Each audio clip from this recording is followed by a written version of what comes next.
ദ്വാരകയിൽ അങ്ങനെ ഇരിക്കുന്ന കാലത്താണ് ബ്രഹ്മാവ്, സനകാദികൾ, ദേവന്മാർ, പരമേശ്വരൻ, അതുപോലെ ഭൂതഗണങ്ങൾ, സിദ്ധന്മാർ, ഇന്ദ്രൻ, ദേവഗണങ്ങൾ എല്ലാവരും കൂടി സർവേ കൃഷ്ണതിരക്ഷയാ കൃഷ്ണനെ ഒന്ന് കാണണമെന്നും വിചാരിച്ച് ദ്വാരകയിലെത്തി ഭഗവാനെ നമസ്കരിച്ചൊരു പ്രാർത്ഥനയാണ് അവർ. എന്താത്? നതത്മത്തെ നാഥപദാരവിന്ദം ബുദ്ധിന്ദ്രിയ പ്രാണമനോവചോഭി. സർവേശ്വര, ആ പാദാരവിന്ദങ്ങളിൽ ഞങ്ങളിതാ സർവപ്രകാരത്തിലും നമസ്കരിക്കുന്നു. അതാണ് ബുദ്ധിയെക്കൊണ്ടും ഇന്ദ്രിയങ്ങളെക്കൊണ്ടും പ്രാണനെക്കൊണ്ടും മനസ്സുകൊണ്ടും വാക്കുകൊണ്ടും ആ പാദപത്മങ്ങളിൽ നമസ്കരിക്കുന്നു. മുമുക്ഷുക്കള് കർമ്മവാസനയിൽ നിന്ന് രക്ഷപ്പെടാൻ ഏറ്റൊരു ആ പാദപത്മങ്ങളെ ഹൃദയത്തിൽ ചിന്തിക്കുന്നുവോ ആ പാദപത്മങ്ങളിൽ വീണ്ടും വീണ്ടും നമസ്കാരം എന്നും പറഞ്ഞ് ഭഗവാനോട് പറഞ്ഞു. ഭഗവാൻ അങ്ങയുടെ ലീലകൾക്ക് ഈ പ്രപഞ്ചത്തെ മുഴുവൻ ഇളക്കാൻ കഴിഞ്ഞിട്ടുണ്ട്. എന്നാൽ അങ്ങയുടെ പത്നിമാർക്ക് അങ്ങയുടെ മനസ്സിനെ ഇളക്കാൻ കഴിഞ്ഞിട്ടുമില്ല. അത് ഞങ്ങൾക്ക് ബോധ്യമായിരിക്കണു എന്ന് പറയാണ്. അതാണ് ആത്മാജാവലോകലപദർശിത ഭാവകാരി ഭ്രൂമണ്ഡല പ്രഹിതസൗരസമന്ദശൗണ്ടൈ പത്നിത്തുഷോഡശകർഷം അനംഗപാണേർ യസേന്ദ്രിയം വിമതിരും കരണേർന്ന വിഭ്യാം. ഈ 16,800 പഠിച്ച പണി 18 നോക്കിയിട്ട് ഭഗവാന്റെ മനസ്സിനെ ഇളക്കാൻ കഴിഞ്ഞിട്ടില്ല. എന്നാൽ ഭഗവാന്റെ കഥകള് വിപ്യക്തവാമൃതകഥോടവകാട്ടിലോക്യ പാദാവനേജരിത ശമലാനി കണ്ടും. അങ്ങടെ അമൃത കഥകള് ഈ പ്രപഞ്ചത്തിൻ്റെ മുഴുവൻ, അതുപോലെ പാദതീർത്ഥങ്ങള് ഈ പ്രപഞ്ചത്തിൻ്റെ മുഴുവൻ പാപത്തെ തീർക്കാൻ ശക്തിയുള്ളവയാണ്. ഭക്തന്മാരുടെ മനസ്സിനെ ഇളക്കാൻ പോകുന്നവയാണ്. ആ പദങ്ങളിൽ ഞങ്ങളിതാ നമസ്കരിക്കണോ. ബ്രഹ്മാവാണെന്നിട്ട് മുമ്പിൽ വന്ന് പറഞ്ഞു, ഭഗവാൻ ഭൂമിയുടെ ഭാരം തീർക്കാനാണെന്നും പറഞ്ഞ് വൈകുണ്ഠത്ത് നിന്ന് പോന്നിട്ട് 125 കൊല്ലം കഴിഞ്ഞു. ഇപ്പതാ ഭൂമിയുടെ ഭാരമൊക്കെ തീരും ചെയ്തു. ഇനിയെങ്കിലും അങ്ങ് എന്ത് ചെയ്യണം? ആ വൈകുണ്ഠത്തിലേക്ക് ഉയർന്ന് ഞങ്ങളുടെ നാഥനായിട്ട് തീരണം. തതസ്വധാമപരമം വിശക്കയതി മഞ്ഞസേ. ലോകത്തെയും ലോകപാലന്മാരെയും മുഴുവൻ ആ വൈകുണ്ഠത്തിലിരുന്ന് അനുഗ്രഹിക്കണം. അതുകൊണ്ട് സ്വധാമഗമനം ചെയ്യണം. ഭഗവാൻ പറഞ്ഞു, ബ്രഹ്മൻ ഞാനേ ഭൂമിയുടെ ഭാരം തീർന്നു എന്നൊക്കെ മനസ്സിലാക്കിയിരിക്കണം. പക്ഷേ ഒരു കാര്യമുണ്ട്, എൻ്റെ പ്രവൃത്തി കുറച്ചുകൂടിയുണ്ട്. ഈ യാദവ വംശം കൂടി നശിക്കണം. അതിന് ഏർപ്പാടൊക്കെ ചെയ്തിരിക്കണം. കാരണം എന്താ അറിയോ, ഒക്കെ അപ്പം തന്നെ തുടങ്ങിക്കഴിഞ്ഞു. ഈ വംശം മുഴുവൻ തമ്മിൽ തല്ലി കുറച്ച് ദിവസത്തിൻ്റെ ഉള്ളിൽ നശിക്കുകയും ചെയ്യും. അപ്പം ഭഗവാൻ അതാണ് ഇവിടെ ഈ ഉൽപ്പാദങ്ങളൊക്കെ കാണുന്നത്. ഇതൊക്കെ കണ്ടു ബ്രഹ്മാവ് വിവേകം ഭഗവാന് ആ അപേക്ഷ സമർപ്പിച്ചവരൊക്കെയാണ് പോവുകയാണ്. ഈ സമയത്താണ് ഭഗവാൻ യാദവന്മാരെയൊക്കെ വിളിച്ച് പറഞ്ഞു. അപ്പം അവിടെ ചില സുനാമി, ചില ഭൂകമ്പം ഇതൊക്കെ ഉണ്ടാവുന്നുണ്ട്. ഭഗവാൻ പറഞ്ഞു, ഇനി ദ്വാരകയിൽ നമ്മൾ കഴിയണ്ട. കാരണം നമുക്ക് ആ ശാപം വലിക്കാൻ പോവുകയാണ്. നമുക്കൊരു കാര്യം ചെയ്യാം, പ്രഭാത തീർത്ഥത്തിലേക്ക് എല്ലാവർക്കും കൂടി പോവാം. ആ ദക്ഷശാപത്തിൽ നിന്ന് ചന്ദ്രൻ രക്ഷപ്പെട്ടതല്ലേ ആ പ്രഭാത തീർത്ഥം, നമുക്ക് പോവാന്നും പറഞ്ഞിട്ട് പോവാൻ അവിടെ പോയിട്ട് ഭോജയിത്തോഷിജോ വിപ്രാൻ നാനാഗുണവരാന്തസ. അവിടെ നാനാ ഭക്ഷണങ്ങൾ ഉണ്ടാക്കി അതൊക്കെ മറ്റുള്ളവർക്ക് ദാനം ചെയ്ത് ധാരാളം നമ്മൾ ഭക്ഷണവും കൂടി കഴിക്കാതെ ഭഗവാന്റെ നാമം ജപിച്ച് ഈ ശരീരം ഉപേക്ഷിക്കാം. ഇത് കേട്ട പലരും ഒരുക്കായി പോവാൻ. ആ സമയത്താണ് തേരൊക്കെ വണ്ടിയൊക്കെ കൂട്ടി സാധനങ്ങളൊക്കെ എടുത്തു വയ്ക്കുന്നു. ആ സമയത്താണ് ഉദ്ധവൻ മനസ്സിലാക്കി. ഏകാന്തത്തിലാ ഉദ്ധവൻ ഭഗവാന്റെ കാൽക്കൽ വീണ് ഒരു കഥയിലാണ്. ദേവദേവേശ യോഗേശ പുണ്യശ്രവണകീർത്തനാം. ദേവദേവന്മാർക്ക് ഈശനും യോഗത്താൽ മാത്രം പ്രാപിക്കാൻ കഴിയപ്പെടുന്നവനും കേൾക്കുന്നവരെ തൻ്റെ കീർത്തനം കൊണ്ടും നാമധേയങ്ങളുടെ ശ്രവണം കൊണ്ടും ശുദ്ധനാക്കുന്നവനുമായ ഭഗവാനെ അങ്ങ് ഈ വംശത്തെ ഉപേക്ഷിച്ച് ശരീരം, അതായത് സ്വധാമഗമനത്തിന് ഒരുങ്ങാണെന്ന് ഞാൻ മനസ്സിലാക്കുന്നു. അങ്ങക്ക് വേണച്ചാൽ ആ വിപ്രശാപം ഇല്ലാതാക്കാൻ കഴിയും. പക്ഷേ അങ്ങ് അത് ചെയ്തില്ല. അതുകൊണ്ട് എനിക്കൊരപേക്ഷയുണ്ട്. എന്താത്? നാഗം തവംഗ്രികമലം ക്ഷണാർത്ഥമപി കേശവ. സർവേശ്വര, അങ്ങയുടെ അംഗ്രികമലങ്ങളെ വിട്ട് അരനിമിഷം പോലും നിൽക്കാൻ എനിക്ക് സാധിക്കില്ല. അതുകൊണ്ട് സ്വധാമനയ മാമപി മാമപി സ്വധാമ നയ, അങ്ങയുടെ ധാമത്തിലേക്ക്, ഇനി എൻ്റെ ധാമത്തിലേക്കൊന്നും ആവാം. ഈ സ്വധാമത്തിന് രണ്ടർത്ഥമുണ്ട്. ഉദ്ധവൻ എന്താ ചോദിക്കുന്നത്? ആത്മോപദേശം ചെയ്ത് എന്നെ കൂടി ആത്മാവിൻ്റെ ബന്ധാവിലേക്ക് ഉയർത്തേണമേ. അങ്ങ് ആത്മാവിൻ്റെ ബന്ധാവിൽ ആത്മനിഷ്ഠനാണ്. ആത്മനിഷ്ഠനായ അങ്ങക്ക് അത് കഴിയൂ. അതുകൊണ്ട് എന്നെ കൂടി സ്വധാമത്തിലേക്ക് ഉയർത്തേണമേ എന്നും പറഞ്ഞ് ഭഗവാന് അങ്ങയുടെ മംഗളമായിരിക്കുന്ന ലീലകൾ ആ ചെവിക്ക് അമൃതത്തെ കൊടുക്കുന്നതാണ്. ജനങ്ങൾക്കൊക്കെ എന്താ അറിയോ, ആ കഥ കുറച്ചങ്ങോട്ട് കേൾക്കാൻ തുടങ്ങിയാൽ അന്യപ്രകാം തെജതി, മറ്റൊന്നിലും താല്പര്യം ഉണ്ടാവില്ല. ഇനി എപ്പോഴാ തരാവുക, ഇനി എപ്പോഴാ തരാവുക. അപ്പോൾ ഞങ്ങളെപ്പോലുള്ള ഭക്തന്മാരെ ഭഗവാനെ എങ്ങനെ ഉപേക്ഷിക്കുക പറഞ്ഞ സമയത്ത് ഭഗവാൻ പറഞ്ഞു, ഉത്തവാം, പറഞ്ഞത് ശരിയാണ്, ഞാൻ സ്വധാമത്തിലേക്ക് വരാൻ പോവുകയാണ്. ബ്രഹ്മാവും പരമേശ്വരനും ലോകപാലന്മാരും ഒക്കെ എൻ്റെ സ്വധാമഗമനം ആഗ്രഹിക്കുന്നവരാണ്. ദേവകാര്യങ്ങളൊക്കെ നടത്തി കഴിഞ്ഞു. അതിനാണല്ലോ ഞാൻ അവതരിച്ചത്.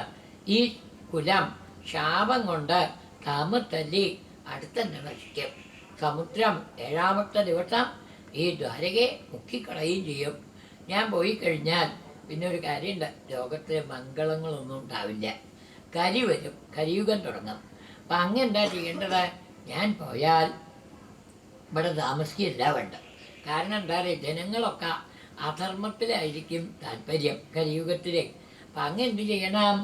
സ്വജനബന്ധിഷു സർവം സ്നേഹം പരിത്യജ. സ്വജനബന്ധുഷു, സ്വജനബന്ധുഷു ഒക്കെ ആക്കാം.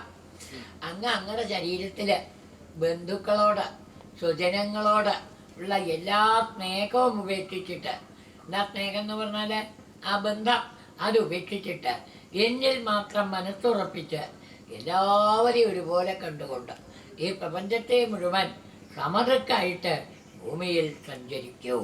ഞാൻ ഇതിനൊരു വഴിയും പറഞ്ഞു കൊടുക്കുകയാണ് സമതക്കാവാൻ. അതെന്താ? എതിരാം മനസാവാച ചക്ഷുഭ്യാം ശ്രവണാദിഭി, മനസ്സുകൊണ്ട് സ്മരിക്കുന്നതും കണ്ണുകൊണ്ട് കാണുന്നതും വാക്കുകൊണ്ട് പറയുന്നതും ഒക്കെ നശിക്കുന്നതാണ്. ഒന്നും സത്യമായിട്ടില്ല. ഇതൊക്കെ മനസ്സും മായയും കൂടി ചേർന്ന് സൃഷ്ടിക്കുന്നതാണ് എന്ന് മനസ്സിലാക്കുക. എന്നിട്ടോ ആ മനസ്സ് എന്നിൽ മാത്രം ഉറപ്പിക്കുക. അതാണ് പുംസോയുക്തസ്യ നാനാർത്ഥോ ഭ്രമസ്തഗുണദോഷഭാഗ്. അയുക്തസ്യ പുംസ, ആത്മനിഷ്ഠ ഇല്ലാത്ത ഒരാൾക്കാണ് എന്ത് ചെയ്യണത്? മനസ്സ് നാനാർത്ഥം, അതായത് ഈ ഭാവത്തിൽ പ്രപഞ്ചത്തിൽ നാനാത്വ ബുദ്ധി ഉണ്ടാകുന്നത്. അതാദ്യം രണ്ടേക്കുക. ഗുണവും ദോഷവും നോക്കാതെ നടക്കുക. എല്ലാം ആത്മാവിലാണെന്ന് വിചാരിക്കുക. ജ്ഞാനവിജ്ഞാനങ്ങളോട് കൂടി ആത്മാനുഭവം കൊണ്ട് തുഷ്ടനായിട്ട് ഒരു വിഘ്നമില്ലാതെ സഞ്ചരിക്കുക. ഉത്തവ ദോഷബുദ്ധി കൊണ്ട് ചെയ്യാൻ പാടില്ലാത്ത ചെയ്യാനും പോകണം, ചെയ്യില്ല എന്നും വെക്കണ്ട. ഗുണബുദ്ധി കൊണ്ട് ഇന്നത് ചെയ്യണമെന്നും വിചാരിക്കേണ്ട. ഇത് കേട്ടാൽ നമുക്കൊരു കൺഫ്യൂഷൻ ഉണ്ടാവും. അവിടെ എത്തിയാലേ അത് ബാധകം. എവിടെ? അങ്ങനെ ആണ് അതിൻ്റെ മുമ്പേ നമുക്കല്ല അത് പറയുന്നത്. ആ ആത്മാവിനെ മുഴുവൻ എല്ലാം ആത്മാവായി കണ്ടാൽ പിന്നെ താൻ്റെ ശരീരം തന്നെ ഇല്ല. നമ്മൾ ഈ നല്ലതും ചീത്തയൊക്കെ നോക്കുന്നത് എപ്പോഴാണ്? ശരീരബോധം നമുക്കുണ്ടാവുമ്പോഴാണ്, അല്ലേ? അപ്പോൾ ചളി കണ്ടാൽ നല്ല വെളുത്തം ഉണ്ടാവുക വെച്ചാൽ നല്ല അവിടെ എവിടെ ഒരുത്തം കിടക്കണുണ്ടോ, എവിടെ കിടന്നാലും കുഴപ്പമില്ല എന്നുള്ള അല്ലേ? അതൊരു വാസ്തവമാണ്. ഈ ശരീരം നോക്കണവരൊക്കെ വൃത്തിയുണ്ടോ അല്ലെങ്കിൽ നല്ലതുണ്ടോ ചീത്തയുണ്ടോ, ശരീരം തന്നെ ഇല്ല പിന്നെ എന്താണുള്ളത്? അങ്ങനെ സഞ്ചരിച്ചോളാൻ പറയണം അവനോട്. ചെറിയ കുട്ടികളെ പോലെ എങ്ങനെയായിരിക്കണം? ചെറിയ കുട്ടികൾ എങ്ങനെയാണ്? അവർ ദോഷവും ഗുണവും ഒന്നും നോക്കില്ല. എന്താ നമ്മൾ ചെറിയ കുട്ടികളെ ചളി കണ്ടായാലും പോയി കളിക്കും, ഇവ കൈ കഴുകി, ഇതൊന്നും അവർക്കില്ല. അതുപോലെ ആവണം ഈ നിസ്സത്വം, അതായത് നിസ്സംഗത്വം എല്ലാറ്റിലും. ഉത്തവൻ എന്തെങ്കിലും കേട്ടിട്ട് ഒരൊറ്റ നമസ്കാരം നമസ്കരിച്ചിട്ട് യോഗത്താൽ പ്രാപിക്കാൻ കഴിയപ്പെടുന്ന സർവേശ്വര, അതിലെത്ര വിളിക്കാറ്? യോഗീശ, യോഗവിന്യാസ, യോഗാസൻ, യോഗസംഭവ. ഒരുപാട് കാര്യങ്ങൾ. എന്തിനാ ഈ 4 വിശേഷണവും ചേർത്തത്? പ്രാപിക്കാൻ പ്രയാസമാണ്, അവിടെ എത്താൻ പ്രയാസമാണ്. യോഗം എന്ന് പറഞ്ഞാൽ മനസ്സ് ഈശ്വരനോടുള്ള ചേർച്ചയാണ്. ഈ മനസ്സിനെ ഈശ്വരനോട് ചേർത്ത് നിർത്തുക എന്ന് പറഞ്ഞാൽ അത് അതിലും ബുദ്ധിമുട്ടാണ്. എന്താ അറിയോ, എത്ര വേഗമൊന്നും മനസ്സ് ഇപ്പം നമ്മൾ തന്നെ, ഞാനൊക്കെ പണ്ട് ആഫീസിൽ നിന്ന് സഹസ്രനാമം ചൊല്ലി ആഫീസിലേക്ക് പോരും വീട്ടിൽ നിന്ന്. കൃത്യം 20 മിനിറ്റ് ഒരു സഹസ്രനാമത്തിന്. പക്ഷെ ആഫീസിലെത്തിയാലും സഹസ്രനാമം കഴിഞ്ഞിട്ടുണ്ടാവില്ല. എന്തേ? വഴിയിൽ വല്ലവരോടോ അങ്ങോട്ടോ ഇങ്ങോട്ടോ നോക്കുമ്പോൾ ഇടയ്ക്ക് സത്യധർമ്മപരായണ സത്യധർമ്മപരാക്രമ അങ്ങോട്ട് കൂടാണ് പോകും. ഒരു നാമം ചെല്ലുമ്പോഴും കൂടി മനസ്സ് അവിടെ ഉറപ്പിക്കാൻ കഴിയിച്ചാൽ പിന്നെ രൂപത്തിൽ ഉറക്കുകയോ? കൃഷ്ണനെ വിളിച്ച് കൃഷ്ണനെ എവിടെയും കാണാൻ കഴിയോ? ഉദ്ധവൻ അതാണ് ആ 4 യോഗവും ചേർത്തിട്ട് 3 അവസ്ഥയിലും 4ാമത്തെ അവസ്ഥയിലും ഭഗവാനെ അങ്ങേ പ്രാപിക്കാൻ പ്രയാസം തന്നെയാണ്. അതുകൊണ്ട് അങ്ങിപ്പോൾ എനിക്ക് പറഞ്ഞു തന്നത് എന്താ അറിയോ? സന്യാസ ലക്ഷണ ത്യാഗ, ആ എല്ലാം ഉപേക്ഷിക്കാനാണ് പറഞ്ഞു തന്നത്. പക്ഷേ നോക്കൂ, ഈ വിഷയികൾക്ക് ആഗ്രഹങ്ങൾ അത്യാഗ്രഹങ്ങളുടെ പിന്നിപ്പെടുന്നവരാണ് നമ്മളൊക്കെയും. ഈ ത്യാഗം എന്ന് പറഞ്ഞാൽ ദുഷ്കരം, ഉപേക്ഷിക്കുക എന്ന് പറഞ്ഞാൽ അത്ര വേഗമൊന്നും കഴിയില്ല. നമ്മൾ കാശിയിലൊക്കെ പോയാൽ പലരും എന്താ ഉപേക്ഷിക്കണേ? നീ കാഞ്ഞിരത്തിൻ്റെ ഇല കൊണ്ട് ഉപ്പേരി കൂട്ടുകയില്ല എന്നാണ്. അങ്ങനെയൊക്കെയാണ് ഉപേക്ഷിക്കുക അല്ലേ? എപ്പോഴും ഇപ്പം ഉപ്പ്, നീ ആ ഉപ്പില്ലാത്ത ആഹാരമേ കഴിക്കൂ. ആർക്കെങ്കിലും പറയാൻ പറ്റുമോ? എന്താ, വളരെ വിരളാനുണ്ട് കേട്ടോ. ഞാൻ കണ്ടിട്ടുണ്ടോ, ഞാനും ഒരു പക്ഷേ അത് പഠിച്ചു ഒരു പ്രാവശ്യം. നമ്മുടെ അവിടെ ഈ പറഞ്ഞ മാതിരി മൂപ്പര് വിനോബെ പോയി കണ്ടു കാശിയിൽ നിന്ന് വരുമ്പോൾ. വിനോബ് എടുത്ത് ഒഴിച്ച് വെച്ചു, നാരായണ നീ എന്താ ഉപേക്ഷിക്കണം? എന്നാൽ നീ ഇന്ന് മുതൽക്ക് ഉപ്പ് കൂട്ടില്ല. ഉപ്പില്ലാത്ത ആഹാരമൊക്കെ എന്താ പറയുക? ഗോമയായത്തേന ലവണേന വിനാ സർവം. എന്താ, ഉപ്പില്ലാത്ത ചാണകം പോലെയാണ് ആ സാധനം എന്ന്. ഉപ്പില്ലാത്ത ദോശ, ഉപ്പില്ലാത്ത ഇഡ്ഡലി, ഉപ്പില്ലാത്ത ഉപ്പേരിയൊക്കെ ആയാലേ.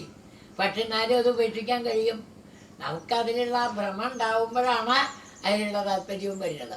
അപ്പോൾ എപ്പോഴും എല്ലാം ഉപേക്ഷിക്കാൻ പ്രയാസമാണ് ഭഗവാന്. ആർക്കും അത് കഴിയില്ല. അമൃതാനന്ദമയ്യായിട്ടോ സന്യാസിമാർക്ക് ട്രെയിനിങ് കൊടുക്കുമ്പോൾ അമ്മ അവിടെ എത്തിയെന്നാണ് ഇവർ ഭക്ഷണം കഴിക്കാതിരിക്കുമ്പോൾ. അങ്ങനൊരു കഥ. കഴിക്കുന്നതിൻ്റെ ഇടയിലാണ് ഒരു സന്യാസി മടിയിൽ കുറച്ച് ഉപ്പ് വെച്ചിരുന്നു, അതെടുത്തിട്ട് കഞ്ഞിയിലേക്ക് ഇട്ടു. അത് കണ്ടു, വേഗം എണീപ്പിച്ചു. നമുക്ക് ഈ പണി പറ്റില്ല കുട്ടി, ആ മുണ്ട അവിടെ അടിച്ചു വെച്ചിട്ട് നീ ഇവിടുന്ന് പൊക്കോ. എന്താ കാരണം? ഈ ത്യാഗമില്ല എന്ന് വിചാരിച്ചാൽ അത് പറ്റില്ല. അപ്പം അതിനാണ് ഇവിടെ വളരെ വിഷമമുണ്ട് ഭഗവാനെ ഇതനുഷ്ഠിക്കാൻ. അതെങ്ങനെ? വിഷയാത്മഭി കാമാനം ത്യാഗ ദുഷ്കര. വിഷയവാസനകളെ ശീലിച്ച ആൾക്കാർക്ക് അതിനെ ഉപേക്ഷിക്കാൻ വളരെ പ്രയാസമാണ്. അത് അങ്ങടെ അഭക്തന്മാർക്ക് പ്രത്യേകിച്ചും, ഭക്തിയില്ലാത്തവർക്ക്. കാരണം എന്താ? ഞങ്ങളൊക്കെയും ശോകം മമാഗമിതി മൂഢമതിർവിഗാഢ ത്വന്മായയാ വിരചിതാത്മനി സാനുബന്ധേ. അങ്ങടെ മായ കൊണ്ട് ഉണ്ടാക്കപ്പെട്ട ഈ പ്രപഞ്ചത്തിൽ മൂഢമതികളായിട്ട് ഞാനായ എൻ്റെ എന്നിപ്രകാരമുള്ള വൃത്തിയാൽ ഭ്രമിക്കുന്ന ഞങ്ങളെപ്പോലുള്ളവർക്ക് ഭഗവാനെ അങ്ങല്ലാതെ രക്ഷയില്ല. സംസാട്ടയാമി ഭഗവൻ അനുഷാധി ഭൃത്യം. അനുഷാധി എന്ന് പറഞ്ഞാൽ എന്താ? വേണ്ട മാതിരി ശാസിച്ച് എന്നെ രക്ഷിക്കണം, നല്ല ഉപദേശം തന്ന് എന്നെ രക്ഷിക്കണം. അങ്ങല്ലാതെ ഈ ലോകത്തില് എന്താ, ബാക്കി എല്ലാവരും എങ്ങനെയാണ്? ആഗ്രഹങ്ങളുടെ കുടുക്കപ്പെട്ട് നടക്കുന്ന ആൾക്കാരാണ്. ഈ ചളി പൂണ്ടി നിൽക്കുന്ന ആൾക്കാർ വേറൊരാൾ ചളി പൂണ്ടി അയാളെ പിടിച്ച് രക്ഷിക്കാൻ കഴിയും? രണ്ടും കൂടി ഇതാണ് വീഴും അല്ലേ? അതിന് പകരം അങ്ങനെയല്ല, സംസാരത്തിൽ നിന്ന് വിട്ടു നിൽക്കുന്ന ആളാണ് നാരായണം നരസകം ശരണം ഭവതി. അതുകൊണ്ട് എനിക്ക് ആത്മനിഷ്ഠയ്ക്കുള്ള ഉപദേശം. അപ്പോഴാണ് ഭഗവാൻ ഉദ്ധവ, ലോകതത്വം അറിയണം എന്നാഗ്രഹിക്കുന്ന മനുഷ്യന്മാര് എന്താ ചെയ്യാറിയോ? ആത്മാനം അശുഭാഷയാൽ സമുത്തരത്തി. അവനവൻ്റെ അറിവുകൊണ്ട് വേണം അജ്ഞാനത്തിൽ നിന്ന് രക്ഷപ്പെടാൻ. പെടാൻ. അതുകൊണ്ടാണ് ആത്മൈവ ആത്മനോ ബന്ധു ആത്മൈവ രിപുരാത്മന എന്ന ഗീതയിൽ. നമ്മുടെ അറിവ് തന്നെയാണ് നമ്മുടെ ബന്ധുവും ചത്തും, അതന്നെ ആത്മാവ്. വേണ്ടാത്ത അവിടേക്ക് മനസ്സ് പോയാൽ അത് ബന്ധം ഉണ്ടാക്കും. ഭഗവാനോട് മനസ്സ് പോയാൽ അത് ജ്ഞാനം ഉണ്ടാക്കും. അതിനൊരു കാര്യമുണ്ട്, നമ്മുടെ ഉള്ളിലുള്ള അറിവുകൊണ്ട് ആ അറിവിനെ തന്നെ ഗുരുവായിട്ട് സ്വീകരിക്കുക. അതിൽ നിന്ന് ഏറ്റവും വലിയ ശ്രേയസ് ഉണ്ടാവും. എങ്ങനെ? പ്രത്യക്ഷാനുമാനങ്ങളെ കൊണ്ട്. ഈ പ്രത്യക്ഷം എന്ന് പറഞ്ഞാൽ എന്താ? അക്ഷം പ്രതി, ഇന്ദ്രിയങ്ങളെ കൊണ്ട് അനുഭവിച്ചറിയാം. അനുമാനം ഊഹിക്കുക. അപ്പം കണ്ണുണ്ട്, കാണും പലതും അല്ലേ? ആ കാണുമ്പോൾ അതിൻ്റെ അനുഭവം ഊഹിക്കുക. അത് മനുഷ്യനായാലേ അതിന് പറ്റൂ എന്ന് പറയണം. ഇവിടെ ഒരുപാട് ശരീരങ്ങൾ, 2 കാലുള്ളത്, 4 കാലുള്ളത്, അനവധി കാലുള്ളത്, കാലില്ലാത്തത് ഒക്കെ ഉണ്ടെങ്കിലും കാലുള്ള 2 കാലുള്ള ജന്തു വളരെ ഭാഗ്യവാനാണ്. അവൻ അറിവുണ്ട്. ആ പ്രത്യക്ഷാനുമാനങ്ങളെ കൊണ്ട് ആത്മനിഷ്ഠനാവും ചെയ്യാം. ഇനി അതിന് വേണച്ചാലേ, അഥവാ ഞാനൊരു ഉദാഹരണം പറഞ്ഞുതരാം. നമ്മുടെ ഇവിടെ ഒരു രാജാവ് കാർത്തവീര്യാർജുനുണ്ടായിരുന്നു എന്നാണ്. ആ യദുവും ഒരവധൂതനും തമ്മിൽ ഒരു സംഭാഷണം ഉണ്ടായിരുന്നു. അത് കേട്ടോളൂ. ഇനി അതിലേക്കാണ് കിടന്നു. അതേ, ഈ ദത്താത്രേയ അവധൂതൻ കാവേരി നദീ തീരത്ത് സഖ്യപർവ്വതത്തിൻ്റെ താഴ്വരയിൽ നിസ്സംഗനായിട്ട് കിടക്കുകയാണ്. ചിലർ പോയി നമസ്കരിക്കും. നമസ്കരിച്ചാലും ഭാവമാറ്റമൊന്നുമില്ല. ചിലർ മുഖത്ത് തുപ്പും ചീത്ത പറയും. ചിലർ നല്ല സാധനങ്ങളൊക്കെ കൊണ്ടുപോയി കൊടുക്കും. ചിലർ അദ്ദേഹത്തിന് കിട്ടിയ സാധനങ്ങൾ കട്ട് അത് മോഷ്ടിച്ച് ഓടാൻ നോക്കും. അദ്ദേഹത്തിന് ചീത്ത പറയാ, അടിക്കി ഇടിക്കുക. ഇതുകൊണ്ടൊന്നും അദ്ദേഹത്തിന് ഒരു പരിഭ്രമമില്ല. അപ്പോഴാണ് ഈ രാജാവിന് അത്ഭുതമായി. അങ്ങെങ്ങനെയാ തൊണ്ടു കൽപ്പ കവിൽ ദക്ഷ സുഭഗോമൃത ഭാഷണ, എന്താ ഒരു കുഴപ്പമില്ലാണ്ട് ഈ ദുരനുഭവങ്ങളും സദനുഭവങ്ങളും ഉണ്ടാവുമ്പോൾ ഒന്നിനെയും കാണാതെ നിസ്സംഗനായിട്ട് ഇങ്ങനെ കിടക്കണത്? ഈ പ്രപഞ്ചത്തിൽ എല്ലാവരും ഓടുകയാണ് അല്ലേ? ജനേഷു ദക്ഷ്യമാനേഷു കാമലോഭലവാഗ്നിന, എല്ലാവരും ഓടിക്കൊണ്ട് നടക്കുക. എപ്പോൾ റോട്ടിൽ പോയി നോക്കും, പൊന്നാനിക്ക് പോണ ബസ്സിലും പിള്ളായിട്ടുണ്ടാവും, ഗുരുവായൂർക്ക് പോണ ബസ്സിലും പിള്ള. എവിടേക്കാ പിന്നെ ഓടുന്നതെന്ന് ചോദിച്ചാൽ ഒരു പിടുത്തവും കിട്ടില്ല. എല്ലാവരോട് ചോദിച്ചാലും അവിടെ പോയാലേ കാര്യം നടക്കൂ, ഇവിടെ പോയാലേ കാര്യം നടക്കൂ എന്നാണ്. വൈകുന്നേരം ഞാൻ അവരെ കണ്ട് സുഖമായോ എന്ന് ചോദിച്ചാൽ ക്ഷീണം ബാക്കി അല്ലേ? അപ്പൊ ഇങ്ങനെ കർമ്മം കർമ്മം കർമ്മം എന്നും പറഞ്ഞ് ജനങ്ങളൊക്കെ ഓടി നടക്കുകയാണ്. അങ്ങാണെങ്കിലോ നിസ്സംഗനായിട്ട് ഇവിടെ കിടക്കണോ? എവിടുന്നേ ഇത് പഠിച്ചത് എന്ന് ചോദിക്കുകയാണ്. ഒരിക്കലും, അതായത് ഈ കാട്ടുതീനെ പിടിച്ച് ഗംഗാനദിയിൽ ഇറങ്ങി നിൽക്കുന്ന ആനയെ പോലെ സംസാരത്തെ പേടിച്ച് അങ്ങ് എന്ത് ചെയ്യണോ? ഈ ജ്ഞാന നദിയിൽ നിന്നിട്ട് എങ്ങനെയാണ് സാധിക്കുന്നത്? നമുക്കൊക്കെ മനസ്സിന് ടെൻഷനാ അല്ലേ? എൻ്റെ കാര്യം വേണ്ടാത്ത കാര്യങ്ങളൊക്കെ അങ്ങനെ ആലോചിച്ചു കൊണ്ടിരിക്കും. അതിന്നാ ഈ ടെൻഷനൊക്കെ ഉണ്ടാവുന്നത്. ഇതെങ്ങനെയാച്ചാ അതുപോലെ പൊക്കോട്ടെ, ഞാൻ വിചാരിച്ച മാതിരി നടക്കില്ല എന്നുള്ള ഭാവം. എന്താ, മങ്കിയുടെ കഥ പറയും. മങ്കി എന്ന് പറഞ്ഞാൽ കുരങ്ങനല്ല കേട്ടോ, ഒരു കർഷകനാ. ഇത് രാവിലെ എടുത്തപ്പോൾ മഹാഭാരത വായിച്ചത്, അതിൽ ഭീഷ്മം കൊടുക്കുന്നതാണ്. ഈ കർമ്മഫലം ആർക്കും, മങ്കി എന്ന് പറഞ്ഞാൽ ബ്രാഹ്മണനെ എവിടുന്നോ ബുദ്ധിമുട്ടിയിട്ട് അത്രേ കുറച്ച് കൃഷിയൊക്കെ ഇറങ്ങിക്കടയാന്നും പറഞ്ഞ് 2 കാളകളെ വാങ്ങിയെന്നാണ്. നല്ല കൂറ്റം കാളകളാണ്. കാളകൾ പൂട്ടാൻ തുടങ്ങുന്നതിന് മുമ്പ് ആ കയറൊക്കെ പൊട്ടിച്ചൊരു ഒറ്റ ഓട്ടം ഓടിപ്പോയിട്ട് അവിടെ തന്നെ വലിയൊരു ഒട്ടകം നിന്നിരുന്നു. ആ ഒട്ടകത്തിനെ പോയി കുത്തുകയാണ്. ഒട്ടകത്തോട് കൂടിയിട്ടാണ് പോയത്. ഒട്ടകം ആ കാള എടുത്തിട്ട് ഓടുകയായി. മങ്കി അപ്പം വിചാരിച്ചു, അത്രേ ഞാൻ എത്ര വിചാരിച്ചിട്ടും കാര്യമില്ല, കർമ്മഫലം അങ്ങനെയാണ്. ആ കാള ഇപ്പം കുത്തിക്കൊല്ലുവരെ ഒട്ടകം. പിന്നെ ഇപ്പം ഞാനെന്താ പക്ഷെ നമ്മളിതുപോലെയാണ്. എന്താ കാരണം അറിയോ? ഓരോന്ന് ഒരാവശ്യം ഉണ്ടാവില്ല കേട്ടോ, സംശയമൊന്നുമില്ല ഇല്ലേ? ഇപ്പം എവിടെയായാലും ബസ് വണ്ടിയിലൊക്കെ പോവുകയാണെന്ന് വെച്ചാൽ പൂനെയിൽ ഇറങ്ങാറാകുമ്പോഴേക്കാണോ എന്താ അങ്ങേപ്പുറത്തെ ഒരു സ്റ്റേഷൻ ഉണ്ട്, അത് കഴിഞ്ഞാൽ തുടങ്ങും ഇറങ്ങാനുള്ള പുറപ്പാട്. എന്താ പേടി? വണ്ടി നിന്നില്ലെങ്കിലോ, ഞാനല്ലേ മുമ്പിൽ ഇറങ്ങേണ്ടത്. അങ്ങനെയുള്ള ചിന്തകൾ എല്ലാ കാര്യത്തിലും ഉണ്ടാവും. അപ്പം അതിനെ ഒഴിവാക്കാൻ ആ ഉത്തവൻ കൊടുക്കുന്ന ഉപദേശമാണ് അവിടെ. ഉത്തവ കേട്ടോളും. അദ്ദേഹം പറഞ്ഞു, ആര്? ഈ സന്യാസി അവധൂതൻ, നോക്കൂ രാജൻ, അങ്ങക്ക് വേണ്ടിയിട്ട് ഞാൻ പറഞ്ഞുതരാം. എനിക്ക് അനവധി ഗുരുനാഥന്മാരുണ്ട്. ആ ഗുരുനാഥന്മാരെ കേട്ടോളൂ. 24 ഗുരുനാഥന്മാരാണ് പ്രധാനമായിട്ട്. ഭൂമി, വായു, ആകാശം, ജലം, അഗ്നി, പഞ്ചഭൂതങ്ങളാണ് ആദ്യത്തെ ഗുരുനാഥന്മാർ. പിന്നെ ചന്ദ്രൻ, സൂര്യൻ, മാടപ്രാവ്, പെരുമ്പാമ്പ്, സമുദ്രം, ഇയാമ്പാറ്റ, തേനീച്ച, ആന, വണ്ട്, മാന്, ഒരു മത്സ്യം, ഒരു വേശ്യാസ്ത്രീ, ഒരു ചെറിയ പക്ഷി, ഒരു ചെറിയ കുട്ടി, വിവാഹം കഴിയാത്ത കന്യക, ഒരമ്പുണ്ടാക്കുന്ന ആള്, പാമ്പ്, എട്ടുകാലി, വേട്ടാളൻ. ഇതാണ് ഗുരുനാഥന്മാർ. വേട്ടാളൻ്റെ ട്യൂട്ടോറിയലൊന്നും ദേവരിയും തുടങ്ങിയിട്ടില്ല. എവിടെയെങ്കിലും ഉണ്ടോ വേട്ടാളൻ ട്യൂട്ടോറിയൽസ്? എന്തായാലും അതൊന്ന് പഠിച്ച പാഠം അങ്ങ് കേട്ടോളൂ. എന്തൊക്കെയാണ് അവർ പറഞ്ഞു തന്നത് ഞാൻ അതിനെ പറഞ്ഞു കൊടുക്കുകയാണ്. ഇതിനെ നോക്കി പ്രത്യക്ഷാനുമാനങ്ങളെ കൊണ്ടാണ് ഞാൻ പഠിച്ചിട്ടുള്ളത്. ആദ്യം എന്താ പറഞ്ഞു കൊടുക്കുന്നത്? ഭൂമിയാണ് ആദ്യത്തെ ഗുരുനാഥൻ. എന്താത്? ശശ്വൽ പരാർത്ഥ സർവേക പരാർത്ഥൈകാന്ത സംഭവ സാധു ചിറ്റേന ഭൂവൃത്തോ നഗശിഷ്യ പരാത്മതാം. ഭൂമിയിൽ നിന്ന് ഒരുപാട് കാര്യങ്ങളെ നോക്കി പഠിക്കേണ്ട. ആദ്യം പഠിക്കാനുള്ളത് ഭൂമിയുടെ ക്ഷമ.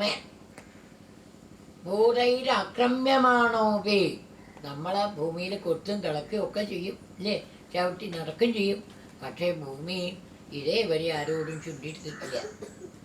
രാവിലെ നീട്ടാൽ എന്താ?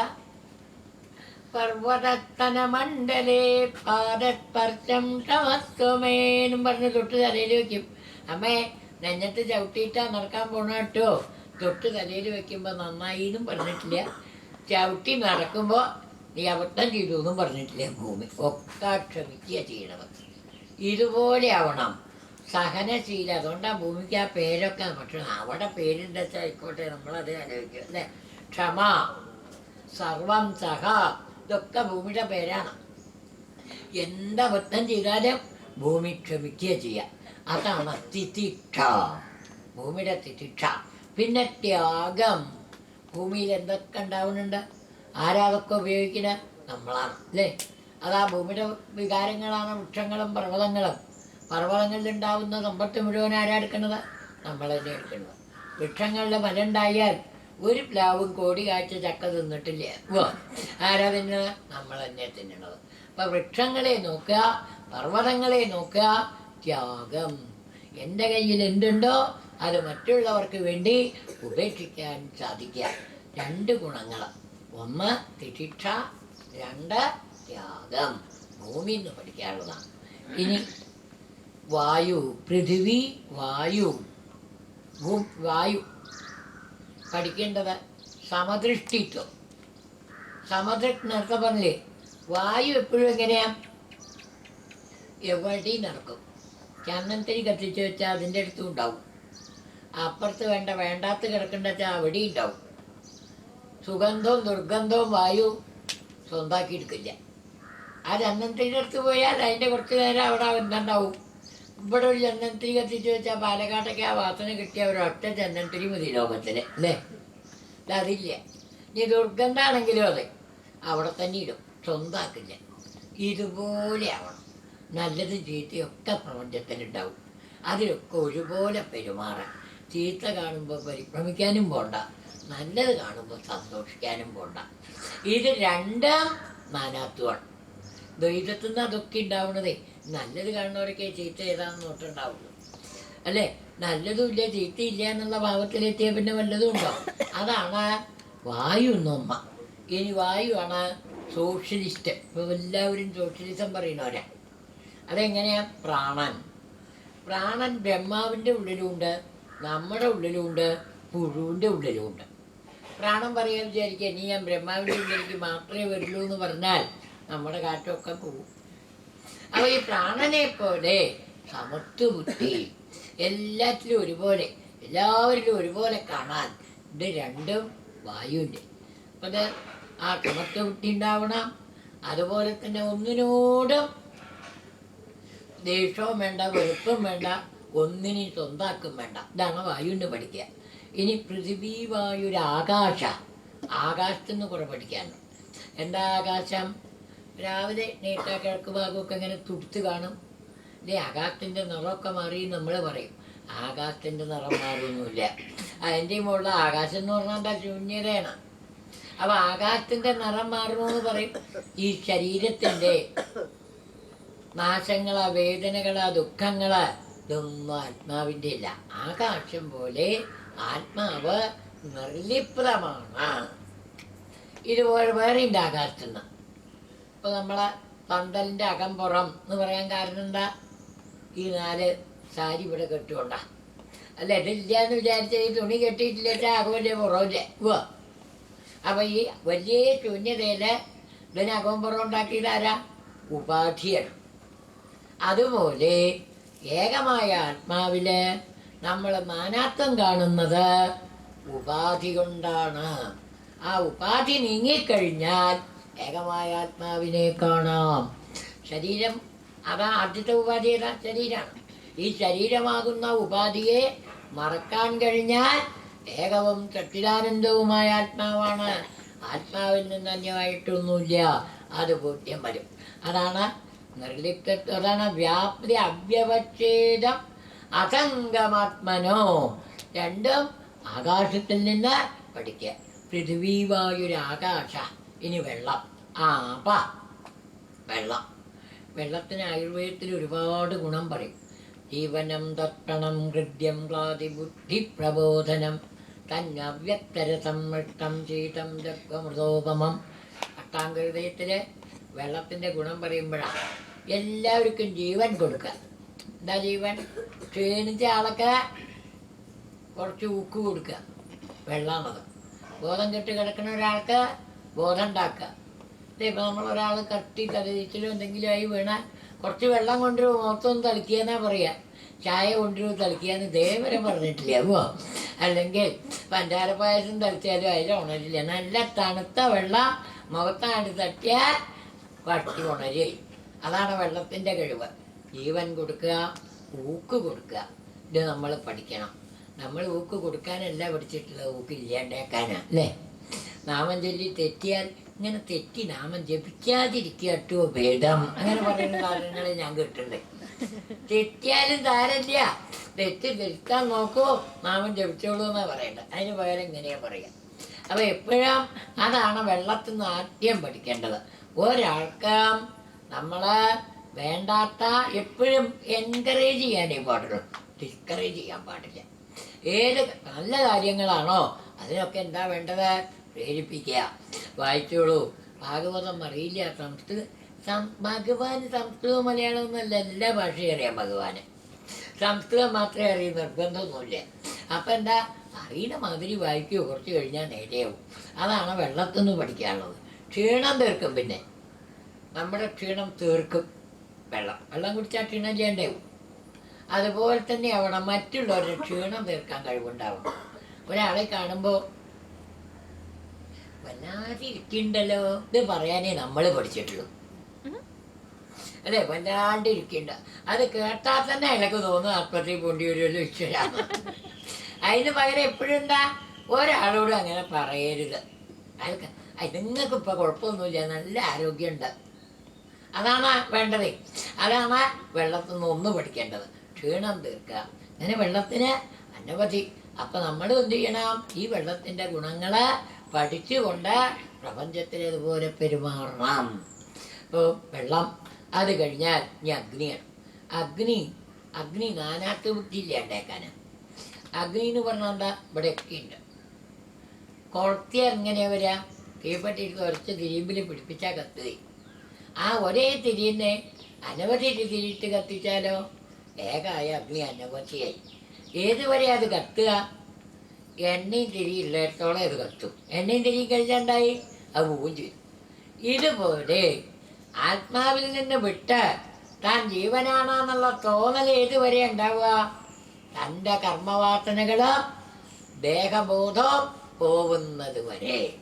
ദേഹബോധം പോയി കഴിഞ്ഞാൽ കർമ്മവാസനകളാണ് ഈ എണ്ണ.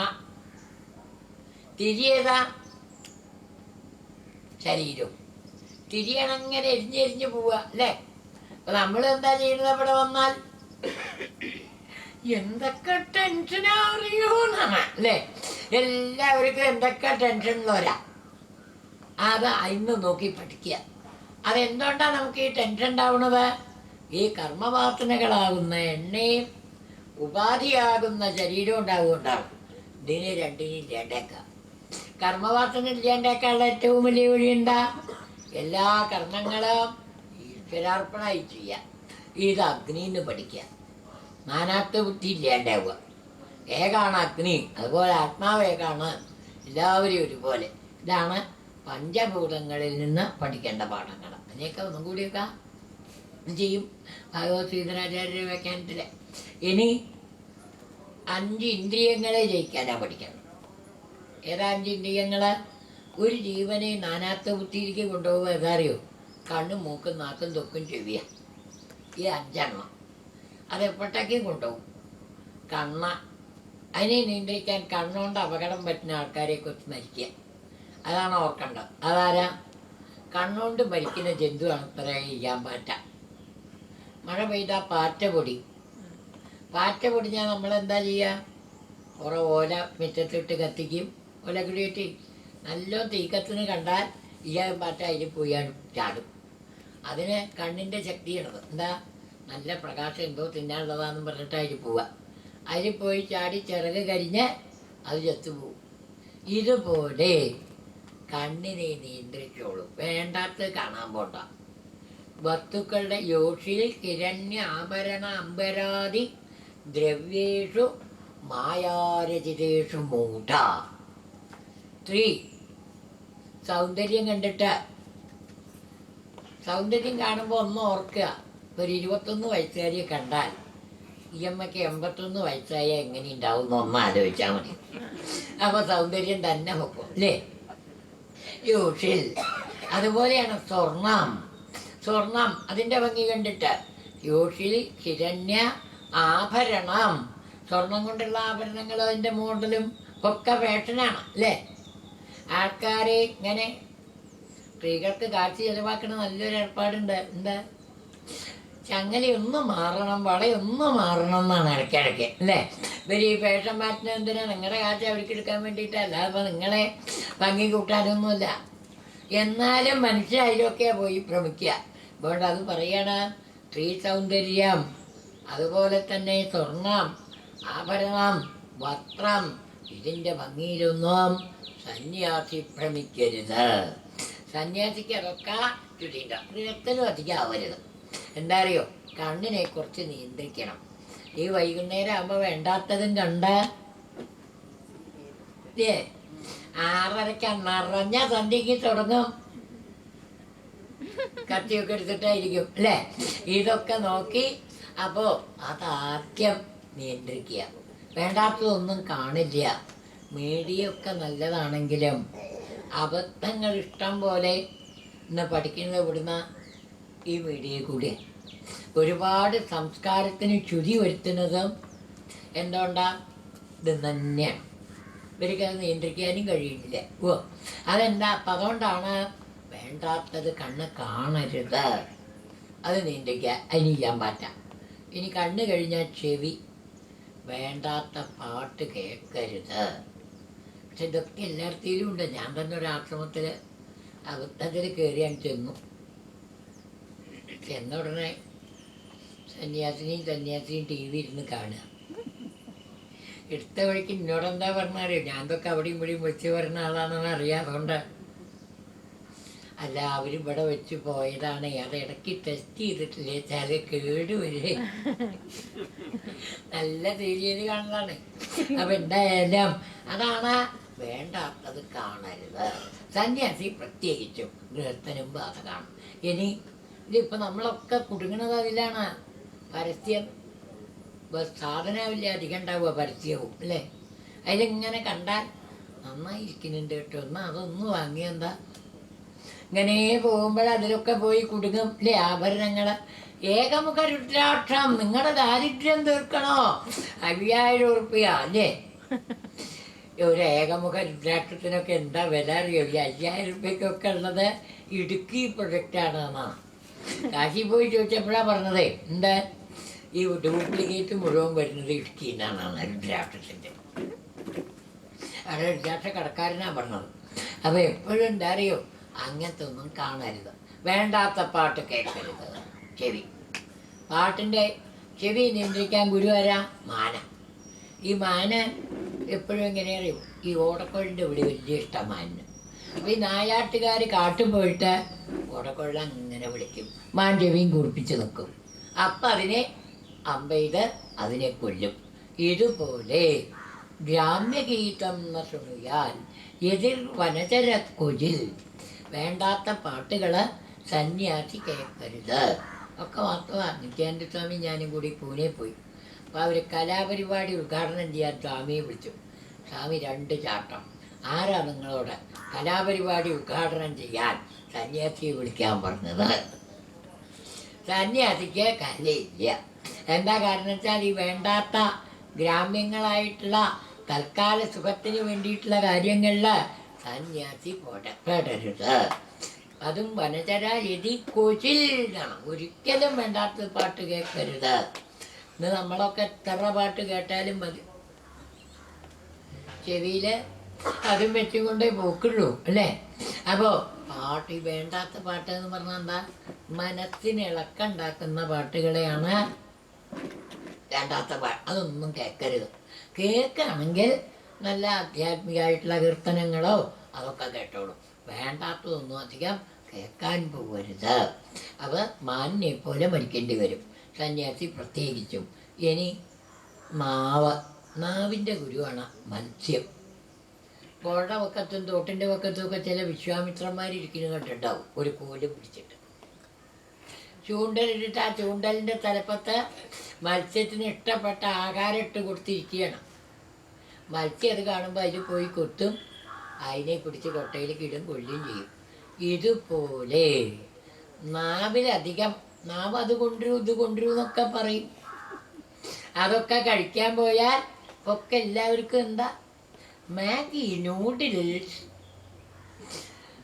അല്ലേ, ഉണക്കിയ ഉപ്പുമാവ് ചൂടാക്കൂ കഴിക്കൂ എന്നാണ്. എന്നിട്ട് ഈ ഞാഞ്ഞൂട് പോലുള്ള സാധനമൊക്കെ കഴിച്ചാൽ ഇതിലൊക്കെ എന്നും കഴിപ്പിക്കുന്ന സാധനങ്ങൾ ഉണ്ടെന്നാണ്. എന്താ? അജിനോമോട്ടോ. അത് കുറച്ച് ഉള്ളിൽ തട്ടിയാൽ അതിങ്ങനെ കഴിക്കണം എന്നുള്ള മോഹം ഉണ്ടാവും ഇത്ര. എന്നിട്ട് ഇപ്പം കുട്ടികൾക്കും കൂടി അത് വാങ്ങിക്കൊടുക്കണ ഒരുപാട് അമ്മമാരുണ്ട്. അവൾക്ക് മാഗി വലിയ ഇഷ്ടമാണെന്ന്. വയറിന് എന്തൊക്കെ സൂക്കട ഉണ്ടാവുക എന്ന് പറയാൻ പറ്റില്ല, സൂക്ഷിച്ചോള്. അതാണ് നാവ് രസം കണ്ട അതിൽ അധികം താല്പര്യം ഉണ്ടാവരുത്. എന്താ ഇവിടെ പറയാ? ജിതം സർവം ജിതേ രസേ. രസത്തിനെ ജയിക്കാൻ കഴിഞ്ഞാൽ എല്ലാം ജയിച്ചു. എപ്പോഴും എങ്ങനെയാ അറിയോ? നിങ്ങൾ നോക്കാഞ്ഞാൽ മതി. ഷുഗറുള്ള ആളും പഞ്ചാരിട്ട ചായ കുടിക്കുമ്പോൾ അത് മധുരം ഉണ്ടെന്ന് വിചാരിച്ച് കുടിക്കണ്ട. നമുക്ക് നേരെ മറിച്ചാൽ അത് തോന്നാം അല്ലേ? അപ്പം മധുരം ഉണ്ടായാലും ഇല്ലെങ്കിലും ഒരുപോലെ കുടിക്കാൻ സാധിക്കണം. സാധിക്കുകയൊക്കെ ചെയ്യട്ടോ, 4 ദിവസം ശീലിച്ചാൽ മതി. മധുരമില്ലാത്ത ചായയും മധുരമുള്ള ചായയും ഒരുപോലെ. അങ്ങനെ ഒരു അവസ്ഥയിലേക്ക് എത്തിയാൽ പിന്നെ രസം കൊണ്ടുണ്ടാവുന്ന അപകടം നിങ്ങൾക്കില്ല. കാരണം നിങ്ങൾ എല്ലാ രസത്തിനും വിട്ടിട്ടാണ് നിൽക്കുന്നത്. ആ ഒരു ഭാവം. സന്യാസി പ്രത്യേകിച്ചും വേണ്ടാത്ത സാധനങ്ങളൊന്നും ഇപ്പൊക്കെ അങ്ങനെയാണ്. എന്ത് മസാല? മേളം മസാലയും. അതിനെ വയറിൽ മേളം ഉണ്ടാക്കിയത് കുറച്ച് ദിവസം അങ്ങനെ കഴിച്ചാൽ അതന്നെ പേരിട്ടണത്. ഇതൊക്കെ ഉണ്ടാക്കുന്നത് എങ്ങനെയാണെന്ന് നമുക്കറിയില്ല അല്ലേ? മഞ്ഞപ്പൊടിയിൽ ഇടയ്ക്ക് മാറോടിൻ്റെയും 2 കെട്ടണമൊക്കെ ചേർക്കും. വെറുതെ കിടക്കണല്ലേ, പൊടിഞ്ഞ അതിൽ കിടന്നോട്ടേനും പറഞ്ഞിട്ട്. അപ്പം അമ്മാതിയൊന്നും സന്യാസി ഉപയോഗിക്കരുത്. ഭക്ഷണത്തിലധികം താല്പര്യം ഉണ്ടാവാൻ പാടില്ല. രസം ഒട്ടും നോക്കരുത്. ഇഡ്ഡലിയെ പറ്റൂ. എന്താ ഇഡ്ഡലി ഉപ്മാവ് കേട്ടൊരു വ്യത്യാസം? എന്താ കിട്ടിയാൽ വിശപ്പ് മാറാൻ കുറച്ച് കഴിക്കുക, അത് കഴിഞ്ഞാൽ വേണ്ടാന്ന് വെക്കുക. സന്യാസി അങ്ങനെ. എന്തിപ്പോ സ്വാമിയുടെ മെനു എന്തൊക്കെയാ? ഉള്ളി കൂട്ടുവോ? ഓ, ഞാൻ എന്നൊന്നും അതൊന്നും കൂട്ടാതെ ഇരിക്കാൻ പറ്റില്ല. അങ്ങനെയുള്ള ആൾക്കാരാവും. ആവരുത്. ഭക്ഷണത്തിൽ നിയന്ത്രണം വേണം. വേണ്ടാത്ത ഭക്ഷണ സാധനങ്ങൾ കഴിക്കുക. ആഹാരശുദ്ധവും സത്വശുദ്ധി എന്നാ പറയാം. ആഹാരം ശുദ്ധിയായാൽ സത്വഗുണം തന്നെ ഉണ്ടാവും. സാത്വികമായിട്ടുള്ള ആഹാരം കഴിക്കുന്നവർക്ക് സാത്വികമായിട്ടുള്ള ബുദ്ധി, സംശയമൊന്നും വേണ്ട. ഇപ്പോഴും നിങ്ങൾ ജയിലിലൊക്കെ ഒന്ന് പോയി നോക്കൂ. അധികം ഉണ്ടാവും നോൺ വെജിറ്റേറിയന്മാരെ. ഈ കണ്ടതൊക്കെ കടിച്ച് വലിച്ച് നേരെ മറിച്ച് അധികം വെജിറ്റേറിയന്മാരുണ്ടാവില്ല. എന്താ കാരണം വെച്ചാൽ കുറച്ചൊരു ആഹാരത്തിൻ്റെ അനുസരിച്ചിട്ടാണ് ശരീരത്തിനും മനസ്സിനും ചുറ്റിയിട്ടുണ്ടാവുക. ഇതിനാണ് ആ മാനിനെ നോക്കി പഠിക്കാൻ. വേണ്ടാത്ത ആഹാരം കഴിക്കരുത്. നാവ് രസം തോന്നിച്ചാലും വേണ്ട. ഇപ്പം പലരുണ്ട് എന്താ അതൊന്നും നിരോധിച്ചിരിക്കുന്നു. എൻ്റെ കൂടെ ഒരു വായനക്കാരൻ മൂപ്പർക്ക് തില്ലാണ്ട് പറ്റിയില്ല. ഇടയ്ക്കിടയ്ക്ക് ഇതെങ്ങനെ ചാരിച്ചിട്ട്. അപ്പം അതൊക്കെ നിയന്ത്രിക്കണം സന്യാസിമാർ പ്രത്യേകിച്ചും. ഇത് കഴിഞ്ഞപ്പോൾ 3 ഇനി അടുത്തതാണ് തൊക്കും മൂക്കും. മൂക്കിനാരാ? മൂക്കിൻ്റെ ആളാണ് വണ്ട. വണ്ടിന് ചിറക് ലോല. അതിനപ്പം പറന്ന് വീഴാനേ പറ്റും, ഇരിക്കാൻ പറ്റില്ല. ശരീരം കരണ്ട്. അപ്പം ഇടയ്ക്ക് കൈയുടെ പൂത്ത് നിൽക്കണ കണ്ട അതിലാണ് പറന്ന് പോയി വീഴും. ചിറക് ആ മുള്ളിലാണ് കൂടുന്നത്. കൈതപ്പൂവിൻ്റെ വാസന അനുഭവിച്ചിരിക്കും. പക്ഷേ കുറേ കഴിഞ്ഞാൽ അവിടെ കിടന്ന് ചാവും. അതിന് പറക്കാൻ പോയിട്ട് പറ്റില്ല. ഇതുപോലെ പറയാം, സന്യാസി ഒരിക്കലും സുഗന്ധദ്രവ്യങ്ങൾ അധികം ഉപയോഗിക്കരുത്. വാസനയിൽ ഭ്രമിക്കരുത്. ഗൃഹസ്ഥനും അതെ. അവിടെയും ഇവിടെയൊക്കെ പോകുമ്പോൾ ഒരു സാധനം കൊണ്ടുവരലുണ്ടല്ലേ, എന്താ സ്പ്രേ. അതൊക്കെ അതിഗംഭീരമായിട്ടുള്ള കെമിക്കൽസാണ്. ഇതൊക്കെ ശരീരത്തിൽ തട്ടി എന്താ ഉണ്ടാവുക? പല ജാതി രോഗങ്ങൾ. സോപ്പ്, ഈ ഡോക്ടർമാരെന്നെ സോപ്പ് തേക്കേണ്ടതെന്ന് എപ്പോഴാണ് നിങ്ങളോട് പറയാറ്? വല്ല ത്വക്ക് രോഗവും പോയി പിടിച്ച് പോയാൽ സോപ്പ് തേക്കേണ്ട ഇട്ടു, കടലപ്പൊടി തേച്ചോളൂ ഇട്ടു. ഈ കള്ളന്മാർക്ക് നേരത്തെ പറഞ്ഞോളൂ. അത് പറയില്ല. എന്താ കാരണം? ഈ വേണ്ടാത്ത കെമിക്കൽസൊക്കെ ചേരുമ്പോൾ ശരീരത്തിൽ. അതുകൊണ്ടാണ് സന്യാസി ഗൃഹസ്ഥനും ബാധകാണത്. അധികം വാസനയിൽ ഭ്രമിക്കരുത്. അതിന് വണ്ട. ഇനി തൊക്ക എന്ന് പറഞ്ഞാൽ എന്താ? സ്ത്രീ സുഖം, ഭാര്യാഭർത്തൃ ബന്ധം. അത് ആനയെ വരും. ആനയ്ക്ക് എപ്പോഴും എങ്ങനെ അറിയും? ഒറ്റയ്ക്ക് നടക്കുമ്പോൾ ആന ഒരു കോല് പിടിച്ചിട്ടേ നടക്കും, കുത്തിയിട്ട്. വാരിക്കുഴി ഉണ്ടോ നോക്കാൻ. വാരിക്കുഴി ഉള്ളിൽ വീഴില്ല. ഒരു പിടികാന മുമ്പിൽ വന്ന് പെട്ട ഈ കോലാണ്ട് കളയും. അതിനെ തൊട്ടുഴിഞ്ഞ് വാരിക്കുഴി പോയി ചാടും. അതുപോലെ എന്താ ഇവിടെ പറയാ? സ്ത്രീകളെ മരം കൊണ്ടുള്ള സ്ത്രീ പ്രതിമ പോലും സന്യാസി തൊടരുത്. ഇപ്പൊ സന്യാസിമാരുടെ പ്രൈവറ്റ് സെക്രട്ടറിമാര് സ്ത്രീകളാണ് അല്ലേ? എന്താ അത് ഭ്രംശുണ്ടാവും. ഭാഗവതം പറയാ, വേദാന്തം മുഴുവൻ സ്ത്രീ എപ്പോഴും. ഞാൻ അങ്ങനെ ഒരു സന്യാസി കാണുകയും ചെയ്തു. പല അടുത്ത കാലത്താ കണ്ട. പണ്ട് പരമേശ്വരാനന്ദ സ്വാമി ഒരുപാട് ത്യാഗം അനുഭവിച്ച ആളാണ്. അദ്ദേഹത്തിൻ്റെ ശിഷ്യനായിട്ട് ചാലക്കുടി എടുത്തൊരു സ്വാമി ഉണ്ടായിരുന്നു. ചെറുപ്പക്കാരനാ. പറഞ്ഞേ ഞാൻ പറഞ്ഞു കേട്ടോ, വേണ്ടാത്തതിന് പോണ്ട. ഇപ്പം നോക്കുമ്പോൾ പാൻറ്റും ഷർട്ടും ഒക്കെ ആയി കുട്ടീൻ്റെ അടുത്ത് സന്യാസി കണ്ടു ഞാൻ നാളെ. കാവിമുണ്ടൊക്കെ മാറ്റി. അപ്പം ഞാൻ ചോദിച്ചു, എന്തേ? ഞാനത് വേണ്ടാന്ന് വെച്ചു എന്നാണ്.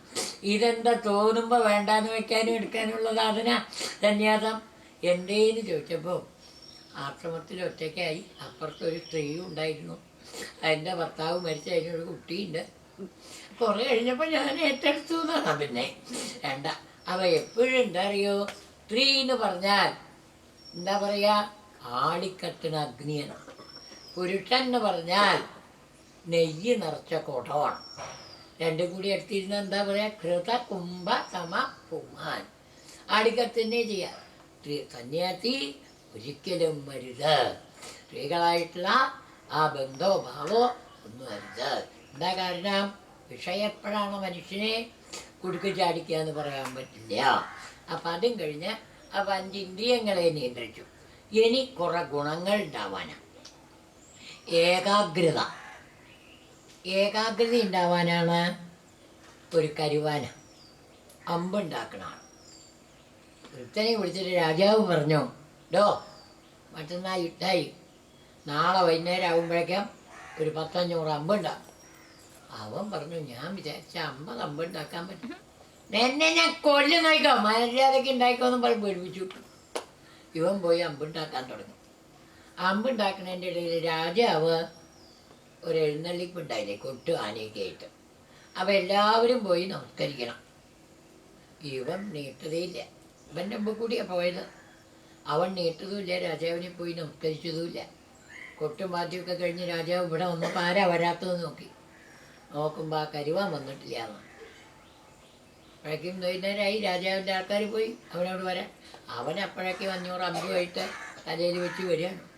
എന്താടോ രാവിലെ ഞാൻ കൊട്ടും വാദ്യമൊക്കെ അതിൽ വന്നപ്പോൾ നമസ്കരിക്കാത്ത? അങ്ങ് വന്നത് ഞാൻ അറിഞ്ഞില്ല. മരിക്കുമെന്നുള്ള പേടിയുണ്ട്. അമ്പുണ്ടാക്കുന്നതിന് മാത്രമേ ഇരുന്ന മനസ്സെന്നാണ്. അതുകൊണ്ട് മറ്റൊന്നും അറിഞ്ഞില്ല. ഇതാണ് ഏകാഗ്രത. നമുക്കതുണ്ടാവില്ല.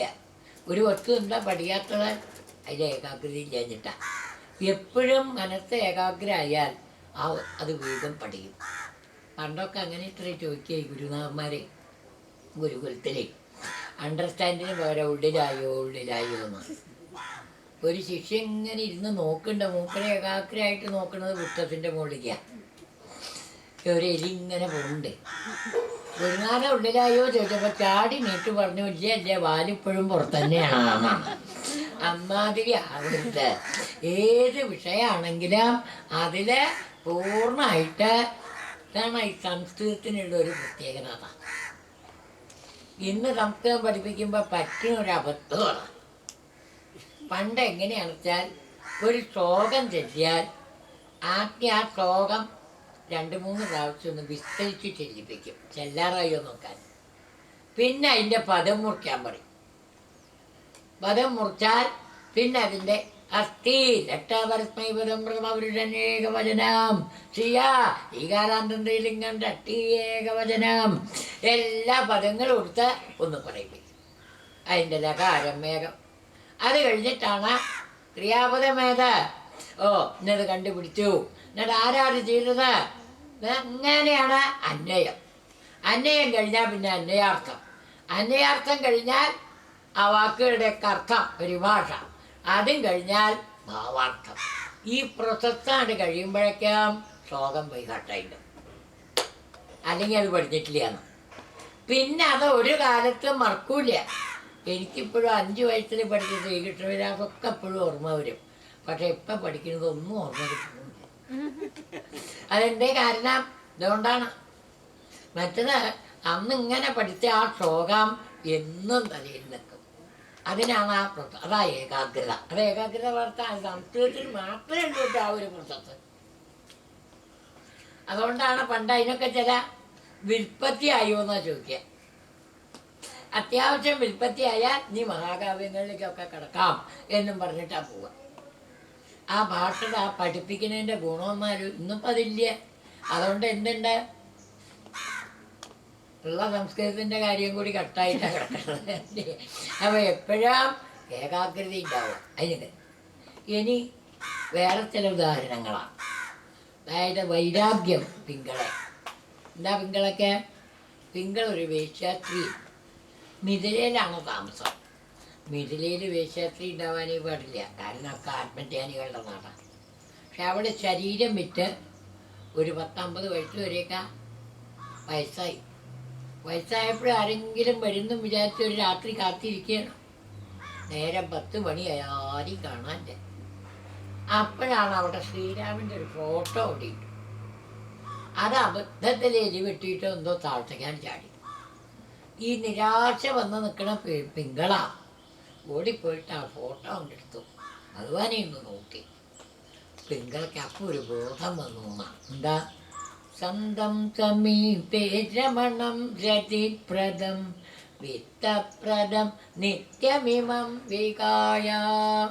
എൻ്റെ അടുത്ത് തന്നെ നിൽക്കുന്ന, എന്നും ആനന്ദത്തെ തരുന്ന, കണക്കാക്കാൻ കഴിയാത്ത ആ ഐശ്വര്യത്തെ തരുന്ന ഈ ഭഗവാനെ വിട്ട് ഞാൻ ഈ നശിച്ചു പോകുന്ന ഈ ശരീരങ്ങളെ എൻ്റെ സുഖത്തിന് വേണ്ടി ഇത്രയും കാലം ആശ്രയിച്ചുവല്ലോ. എന്താത്? ശരീരത്തിൻ്റെ ആ ദുഃഖം അങ്ങനെ പറയണം. പിന്നെ എന്താത്?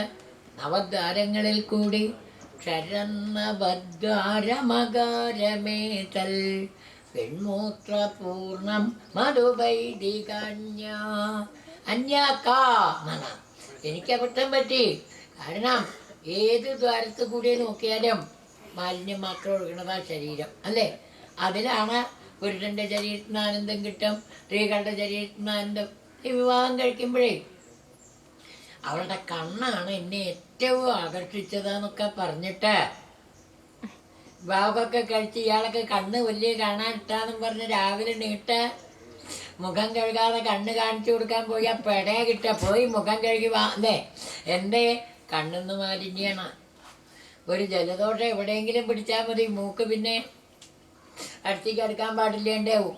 ഇങ്ങനെ നോക്കിയാൽ ശരീരം മുഴുവൻ മാലിന്യത്തിൻ്റെ കൂമ്പാരമാണ്.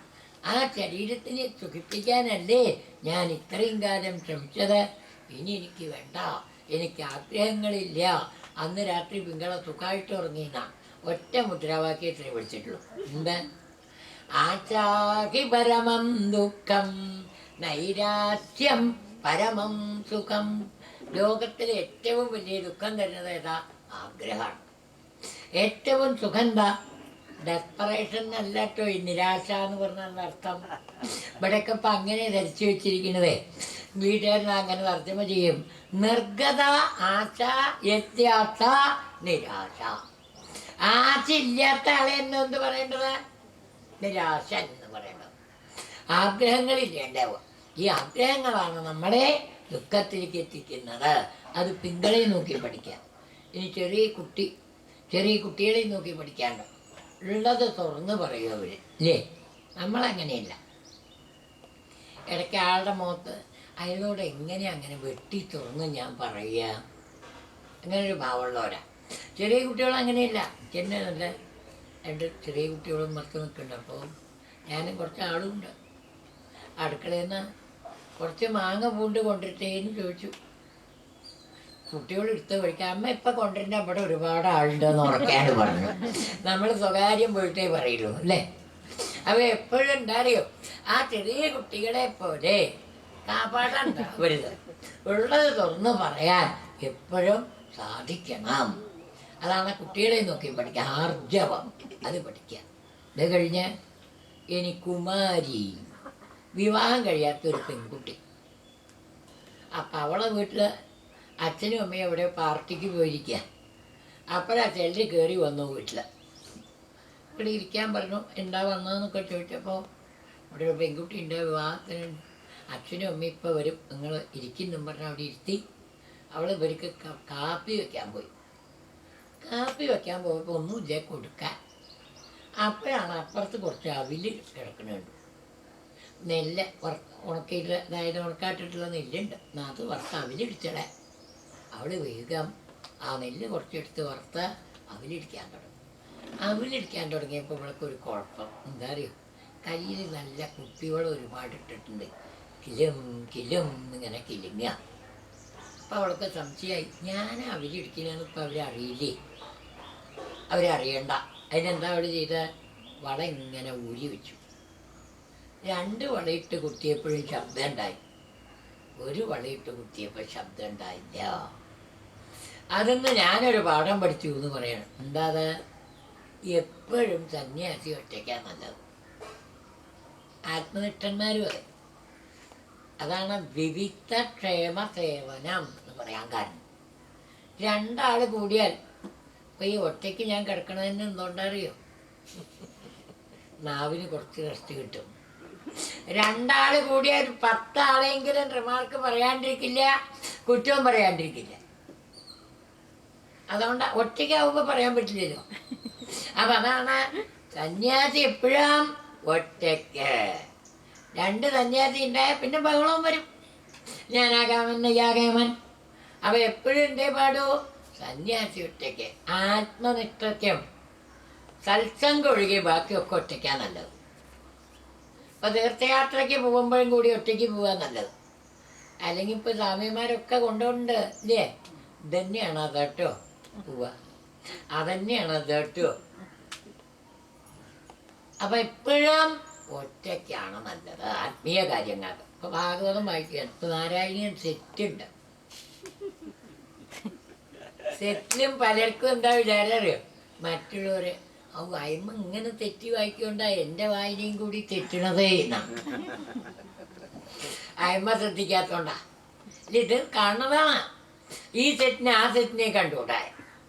അവരെന്താ ഇങ്ങനെ വായിക്കണത്? ഈ ശ്ലോകം ഇങ്ങനെയല്ലേ? എങ്ങനെ വായിച്ചോട്ടെ എന്ന് വിചാരിച്ചാൽ മതി. പക്ഷെ നമ്മൾ എപ്പോഴും എങ്ങനെ അറിയോ? എപ്പോഴും ഈ അഭിപ്രായം ഉണ്ടാവും. അതുകൊണ്ടാണ് ഒറ്റയ്ക്കാണ് നല്ലത്.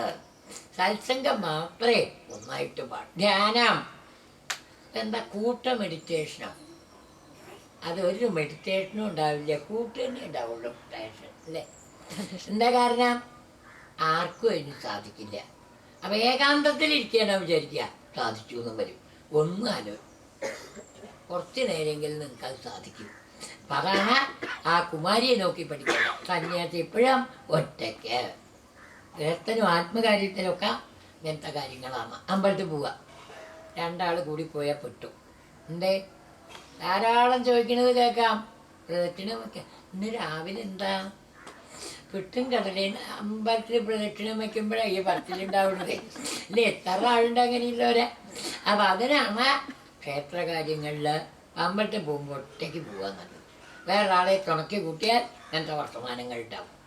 അപ്പം അതൊക്കെയാണ് ഒറ്റയ്ക്ക് ആ കുട്ടി കുമാരി. ഇനിയൊക്കെ കഴിഞ്ഞിട്ട് പറയണം, ഈ ശരീരം ഇതെങ്ങനെയാണെന്ന് വെച്ചാൽ അതിലേറെ കുഴപ്പമുണ്ടാക്കുന്നതാണ്. ഇതാണ് നമ്മളെ, അല്ലേ?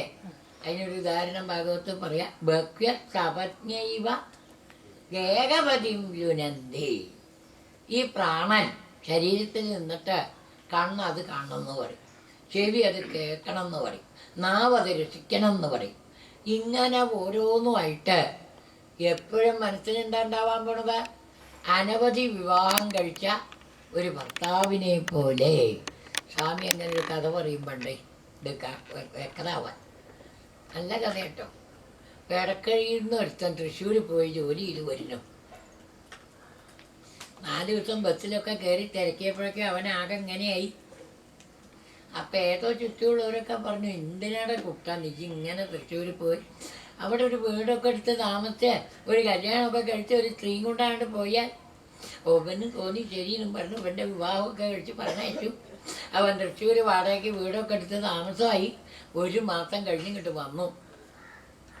ആളൊക്കെ നാട്ടുകാർ പറയും ചെയ്തു, കുട്ടാ നീ നന്നായിട്ടുണ്ടോ, അപ്പം എനിക്ക് സുഖമാണ്, ഈ ഭാര്യയൊക്കെ വെച്ചുണ്ടാക്കുന്നുണ്ട്. അപ്പം ഇത് അടുത്താണ്, പോയി വരിക വേണ്ടു. ഒരു ഭാര്യയെ കൊണ്ട് ഇത്ര സുഖം ഉണ്ടെച്ചാ കുട്ടാ നീ ഒരു 10 എണ്ണത്തിനെ കൊണ്ടുപോകണോ ചോദിച്ചാൽ എന്താ പറയാ കുട്ടാൻ? വേണ്ടേ വേണ്ടെന്നാ പറയാ അല്ലേ? അതുപോലെ സപത്നിമാര് എങ്ങനെയാണോ ഒരു ഭർത്താവിനെ ബുദ്ധിമുട്ടിക്കുന്നത്, അതുപോലെ ഇന്ദ്രിയങ്ങള് ജീവനെയും ബുദ്ധിമുട്ടിക്കുകയാണ്. ആ ജീവനെയാണ് ആദ്യം ശരിക്കും ഈ ശരീരം കിട്ടിയപ്പോൾ ബ്രഹ്മാവിനൊരു സന്തോഷം ഉണ്ടായിട്ടേ. എന്താ? ഇവന് വേണച്ചാൽ അവനെ അറിയാം. ബ്രഹ്മാപലോകദിഷണം മുദമാപദേവാ. പക്ഷേ ആ കിട്ടിയ ശരീരം കൊണ്ട് ആത്മാവിനെ അറിയാതെ പോയാൽ അത് വലിയ ഒരു നഷ്ടമാണ്. അപ്പം ആദ്യം ആ ശരീരത്തിൽ നിന്നാണ് പഠിക്കേണ്ടത്. എങ്ങനെയായാലും കേടുവരും. നമ്മൾ ഈ ശരീരത്തിനെ നേരെയാക്കാൻ ഒരുപാട് നോക്കുന്നുണ്ട് അല്ലേ? കുട്ടിക്കാലം മുതൽക്ക് എക്സസൈസ് ചെയ്തിട്ടും യോഗം ചെയ്തിട്ടും വയസ്സാവുമ്പോഴും തല കിടക്കാൻ തൂക്കായി നിൽക്കണവരൊക്കെ ഉണ്ട് അല്ലേ? എന്നിട്ടൊന്നും കാര്യമില്ല, അതെടുത്ത് വയ്ക്കാനൊന്നും പറ്റില്ല. അപ്പം കിട്ടിയ ശരീരം ആത്മപ്രാപ്തിക്കുള്ളതാണെന്ന് ഓർക്കുക. ഇനി ഇവിടുന്നായിട്ട് തുടങ്ങണം. അഥവാ ഈ വക ഇതൊക്കെ കേട്ടങ്ങ് എന്താ ചെയ്യേണ്ടത്? മാനാത്വബുദ്ധിയാണ് ജീവൻ്റെ ദുഃഖത്തിന് കാരണം എന്ന് മനസ്സിലാക്കിയിട്ട് ആ മാനാത്വബുദ്ധി ആദ്യം ഉപേക്ഷിക്കുക. അത് ഉപേക്ഷിക്കാൻ സാധിക്കണമെച്ചാൽ ആദ്യം എന്ത് ചെയ്യണം? 10ാമത്തെ അധ്യായം ഈ വർണ്ണാശ്രമാചാരങ്ങളൊക്കെ അനുഷ്ഠിക്കുക. ഈ ആചാരങ്ങളൊക്കെ അനുഷ്ഠിക്കാൻ പറഞ്ഞത് എന്തിനാണ്? മനഃശുദ്ധി ഉണ്ടാവാൻ വേണ്ടിയിട്ടാണ്. അഥവാ വർണ്ണാശ്രമാചാരങ്ങളൊക്കെ അനുഷ്ഠിച്ച് വൈരാഗ്യം വേണമെന്ന് ആഗ്രഹിക്കുന്ന ജീവൻ നല്ലൊരു ഗുരുനാഥനെ പോയി കാണുക. ആ ഗുരുനാഥനും ശിഷ്യനും തമ്മിലുള്ള കടയിലാണ് ആത്മജ്ഞാനം. എന്നിട്ടോ കർമ്മത്തിൻ്റെ അബദ്ധത്തെ മനസ്സിലാക്കിയിട്ട് നിവൃത്തകർമ്മങ്ങളെ സേവിക്കാൻ പഠിക്കുക. കാരണം പ്രവൃത്തകർമ്മങ്ങളെ കൊണ്ട് ഒരു പക്ഷേ സ്വർഗം കിട്ടിയാൽ പോലും ആ സ്വർഗത്തിൽ നിന്ന് ചുരി ഉണ്ടാവും.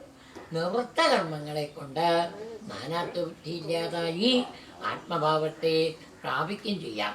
ആ നിവൃത്തകർമ്മങ്ങൾ ചെയ്ത് കുറേ കാലം കഴിയുമ്പോൾ ഒന്ന് ബോധ്യം വരും, കാലം ആത്മാവ്, വേദം, ലോകം, സ്വഭാവം, ധർമ്മം, ഇതൊക്കെ നമ്മൾ പറയുന്നത് ആരെയാ?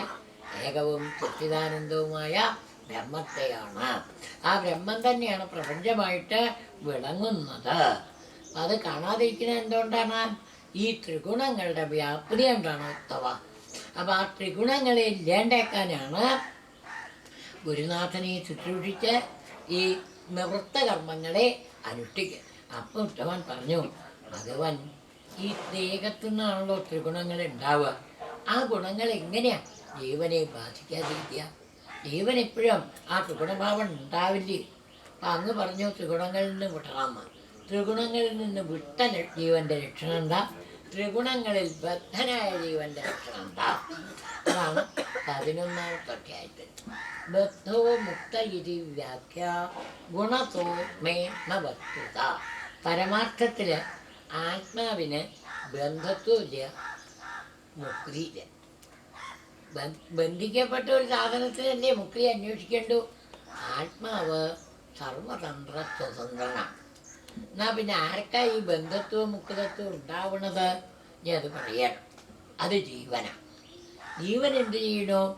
ആത്മാവിൻ്റെ പ്രകാശം കൊണ്ട് ശരീരം പ്രകാശിക്കുമ്പോൾ ഞാൻ ശരീരമാണ് എന്ന് തെറ്റിദ്ധാരണ വന്നു. എന്നിട്ടോ ത്രിഗുണങ്ങളോട് കൂടി പോയി ചേർന്നു. ആ ജീവനെയാണ് ബദ്ധജീവൻ എന്ന് പറയുന്നത്. ബദ്ധജീവന്റെ ലക്ഷണം പറയണം. ശരീരം വിട്ടാലും ശരീരകാര്യങ്ങളെ ചിന്തിച്ചു കൊണ്ടിരിക്കുന്ന ജീവനെയാണ് ബദ്ധജീവൻ. നമ്മളൊക്കെ അങ്ങനെയാണ്. അപ്പം പാലക്കാട്ടിൽ നിന്ന് ഇവിടെ വന്നാലും ഞാൻ ഉച്ചയ്ക്ക് എപ്പോഴും വീട്ടിലേക്ക് ഒന്ന് വിളിക്കും. എന്താ കുഴപ്പമൊന്നുമില്ലല്ലോ? എന്താ കുഴപ്പം അല്ലേ? അതുകൊണ്ട് അങ്ങോട്ട് പോരുന്നതേ. അത് എടുക്കാൻ പറ്റാത്തതുകൊണ്ട് ഇങ്ങോട്ട് വരുന്നില്ലേ ഉള്ളൂ. ബാക്കിയൊക്കെ മനസ്സിൽ നമ്മുടെ ഉള്ളിലുണ്ടത്. അതാണ് ബദ്ധജീവൻ. മരിച്ചാലും തന്നെ അത്രേ പറ്റുന്നത്. എന്താ കാരണം? ഈ ശരീരം കിടക്കുന്നത് അടക്കം കണ്ട അവിടുന്ന് ഇങ്ങനെ നോക്കത്രേ, ഇതിൻ്റെ ശരീരമാണല്ലോ, ഞാൻ ഇത് കിടക്കാൻ വഴിയില്ലല്ലോ, അതിനെ പറ്റിയുള്ള ഓർമ്മ മുഴുവനും ഉണ്ടാവും. എന്നിട്ടാ ജീവൻ പോവുക. അപ്പം അതാരെയാണ് ബദ്ധജീവൻ. മുക്തജീവൻ എങ്ങനെയാണ്? ഇരിക്കുമ്പോൾ തന്നെ ശരീരത്തെ കാണാത്ത ആൾ. രമണ മഹർഷിയൊക്കെ ഏതോ കുണ്ടിൽ പോയി ചാടിയിട്ട് കാണാൻ ചെയ്യണ്ടേ, മൂപ്പർ അവിടെ ഇരുന്ന് ധ്യാനത്തിലായി. അദ്ദേഹത്തിനെ പിടിച്ച് കയറ്റിയപ്പോൾ 10-15 ദിവസം കഴിഞ്ഞിട്ട് അത്രയും പിടിച്ച് കയറ്റുന്നത് ആ കുഴിയുന്ന ഏതോ ഒരു ഗുഹയിൽ പോയി ചാടിയതാ. എന്നിട്ട് നോക്കുമ്പോൾ എന്താ, തേളും അതും ഇതൊക്കെ കടിച്ചിരിക്കുന്നുണ്ട് ശരീരത്തിൽ. ഇതൊന്നും അറിഞ്ഞിട്ടില്ല.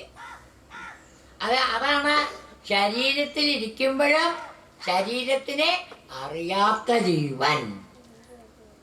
ശരീരം ഞാൻ ആത്മാവാണെന്നുള്ള ബോധത്തില് ഉറച്ചു നിൽക്കുന്ന ആള്. അപ്പം അതാണ് മുക്തജീവൻ. ഈ മുക്തജീവത്തിലേക്ക് എത്തണച്ചാൽ ബദ്ധജീവന്മാർക്ക് മുക്തജീവത്വത്തിലേക്ക് എത്തണമെങ്കിൽ ആദ്യം എന്ത് ചെയ്യണം? യജ്ഞുർവേദസങ്കൽപ്പ പ്രാണേന്ദ്രിയ മനോധിയാം വൃത്തയത്വ വിനിർമുക്തോ ദേഹത്തോപി തദ്ഗുണൈഹി ദേഹത്താപി തദ്ഗുണൈഹി വിനിർമുക്ത. എപ്പോ? സങ്കല്പങ്ങളില്ലാണ്ടാവുക. പ്രാണൻ, ഇന്ദ്രിയം, മനസ്സ്, ബുദ്ധി, ഇതിൽ സങ്കല്പ വികല്പങ്ങളില്ലാണ്ടാവുക. വിശപ്പ് തൻ്റെയാണ്. തനിക്ക് വിശക്കുന്നുണ്ട്, തനിക്ക് ദാഹിക്കുന്നുണ്ട്, ഇന്ദ്രിയങ്ങൾ അത് കാണണം, ഇത് കാണണം, ഈ വക ചിന്തകളൊന്നുമില്ലാത്ത ആളെ മുക്തജീവൻ എന്ന് പറയാം. എന്നിട്ട് പറഞ്ഞു, ഈ മുക്തജീവനാവണമെങ്കിൽ അതിനുള്ള വഴി പറയണം. ഈ ഭ്രമല്ലാണ്ടാവണം, നാനാത്വ ഭ്രമല്ലാണ്ടാവണം. നാനാത്വ ഭ്രമല്ലാണ്ടാവാൻ ആദ്യം എന്ത് ചെയ്യണം? മനസ്സ് ഭഗവാനിൽ ഉറപ്പിക്കാൻ ശ്രമിക്കുക. ഈ മനസ്സാണ് നാനാത്വം ഉണ്ടാക്കണത്. മനസ്സ് ഭഗവാനിൽ നിന്ന് വിട്ടുപോകാണ്ടായാൽ അവൻ ആ മുക്തജീവത്വം കിട്ടും. അപ്പം മനസ്സിനെ നിയന്ത്രിക്കാൻ ആദ്യം അതാ ശ്രദ്ധാലുർമേ കഥാശൃണ്ണൻ സുഭദ്രാലോകപാവനീഹി. ലോകത്തെ ശുദ്ധീകരിക്കുന്ന ഭഗവാന്റെ മംഗളങ്ങളായിട്ടുള്ള കഥകളെ കേൾക്കുക, ഗായൻ അത് പാടുക, അനുസ്മരൻ അത് ഓർമ്മിക്കുക, ആ ഭഗവത് കർമ്മങ്ങളെ ചെയ്യുക. ജന്മചാഭിനയൻ മുഹു. അവതാരങ്ങൾ അഭിനയിച്ചാലും കുഴപ്പമൊന്നുമില്ല എന്നാണ്.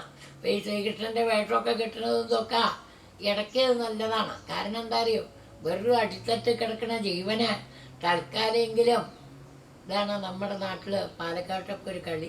ഈ ഉത്സവത്തിനും പൂരത്തിനും ഒരു ഇതുണ്ട്, വണ്ടി വേഷം എന്നും പറഞ്ഞിട്ട്. ഈ വണ്ടി വേഷം ഇങ്ങനെ വരുമ്പോൾ ഇടയ്ക്ക് പരമേശ്വരനും കൈലാസമൊക്കെ ഉണ്ടാവും കാളവണ്ടിയിൽ, പാർവതി അടുത്തും ഉണ്ടാവും. പക്ഷെ ഇടയ്ക്ക് പരമേശ്വരൻ തീർത്തൊക്കെ ഒരുക്കിണ്ടാവും. അതൊക്കെ പക്ഷെ എന്നാലും എന്താ അറിയോ, അത് കാണുമ്പോൾ ആ ശിവന്റെ ഒരു രൂപം ഓർമ്മ ഒരു തൽക്കാലം. അപ്പം അതിനാണ് ആദ്യം അത് തീരെ അടുത്തിട്ട് കിടക്കണവരെ കാണാം. കുറച്ചൊക്കെ ഉയർന്ന അവർക്കാണ് ശ്രദ്ധാലുർമേ കഥാസുണ്ണൻ, സത്സംഗം ഉണ്ടാവുക, ഭഗവത് കഥകളെ കേൾക്കുക, ആ ഭഗവത് കഥകളെ ഭഗവാന്റെ മഹാത്മ്യത്തെ പാടുക, ഉത്തവാം. അങ്ങനെ ആയാൽ മനസ്സ് നിയന്ത്രിക്കപ്പെടും. കുറെ കഴിയുമ്പോൾ എങ്ങനെയായി? മതത്തെ ധർമ്മകാമാർത്ഥാൻ ആചരൻ മതപാത്രയ. എന്നെ ആശ്രയിച്ച് ധർമ്മം കാമം അർത്ഥം മുഴുവൻ ഭഗവാന് സമർപ്പിക്കേ. അപ്പം എന്തായി? നിശ്ചലമായ ഭക്തി ഉണ്ടാവും. അതിന് ഏറ്റവും വേണ്ടത് സത്സംഗം തന്നെയാണ് ഉത്തമം. ഇപ്പോൾ ഉത്തമൻ ചോദിച്ചു, അങ്ങനെ ആ സത്സംഗത്തിൽ കൂടെ ഭക്തി വളർന്ന ഭക്തന്റെ ലക്ഷണമൊക്കെ ഒന്ന് പറഞ്ഞുതരൂ ഭഗവാന്. വേഗം ഭഗവാൻ പറഞ്ഞു, എല്ലാവരെയും ദയോടുകൂടി കാണാം, കൃപാലു, അകൃതദ്രോഹം, ആരെയും ഉപദ്രവിക്കാതിരിക്കുക, വാക്കുകൊണ്ടോ മനസ്സുകൊണ്ടോ, തിരിക്ഷു, പ്രാരബ്ധം പറയാണ്ടിരിക്കുക. ആ അതിൽ പ്രാരബ്ധം പറയരുത്, സത്യം മാത്രം പറയുക, പ്രവർത്തിക്കുക, ആത്മശുദ്ധി വരാതിരിക്കുക, എല്ലാവരെയും ഒരുപോലെ കാണുക, കഴിയുന്ന ഉപകാരം എല്ലാവർക്കും ചെയ്യുക, ആഗ്രഹങ്ങൾ ഇല്ലാതിരിക്കുക, കാര്യങ്ങളൊക്കെ സമർത്ഥമായിട്ട് ചെയ്യുക. നമ്മളെ ഒരു പ്രവൃത്തി ഏൽപ്പിച്ചാൽ അത് ഭംഗിയായിട്ട് ചെയ്യുക. മൃദു, സ്വഭാവത്തിലും പ്രവൃത്തിയിലുമൊക്കെ ആ മൃദുത്വം ഉണ്ടാവുക, ഈ ഖരത്വം ഉണ്ടാവരുത്. ശുചി, ശരീരശുദ്ധി ആന്തരിക ശുദ്ധി രണ്ടും ഉണ്ടാവുക. അഹിംസന, ഒന്നും തൻ്റെന്ന് വിചാരിച്ച് എടുത്തു വെക്കേണ്ട. അനീഹോ, ആഗ്രഹങ്ങളില്ലാണ്ടിരിക്കുക. മിതഭുക്ക്, ഭക്ഷണത്തിൽ വളരെ ലിമിറ്റ് ഉണ്ടാവുക. ശാന്ത, മനസ്സ് എപ്പോഴും ശാന്താവുക. ഇതൊക്കെ ആ ഭക്തൻ്റെ ലക്ഷണങ്ങളാണ്. ഭക്തൻ മറ്റുള്ളവരെ ബഹുമാനിക്കും, താൻ കേവനാണെന്ന് വിചാരിക്കില്ല, എല്ലാവരോടും സ്നേഹഭാവത്തിൽ പെരുമാറും.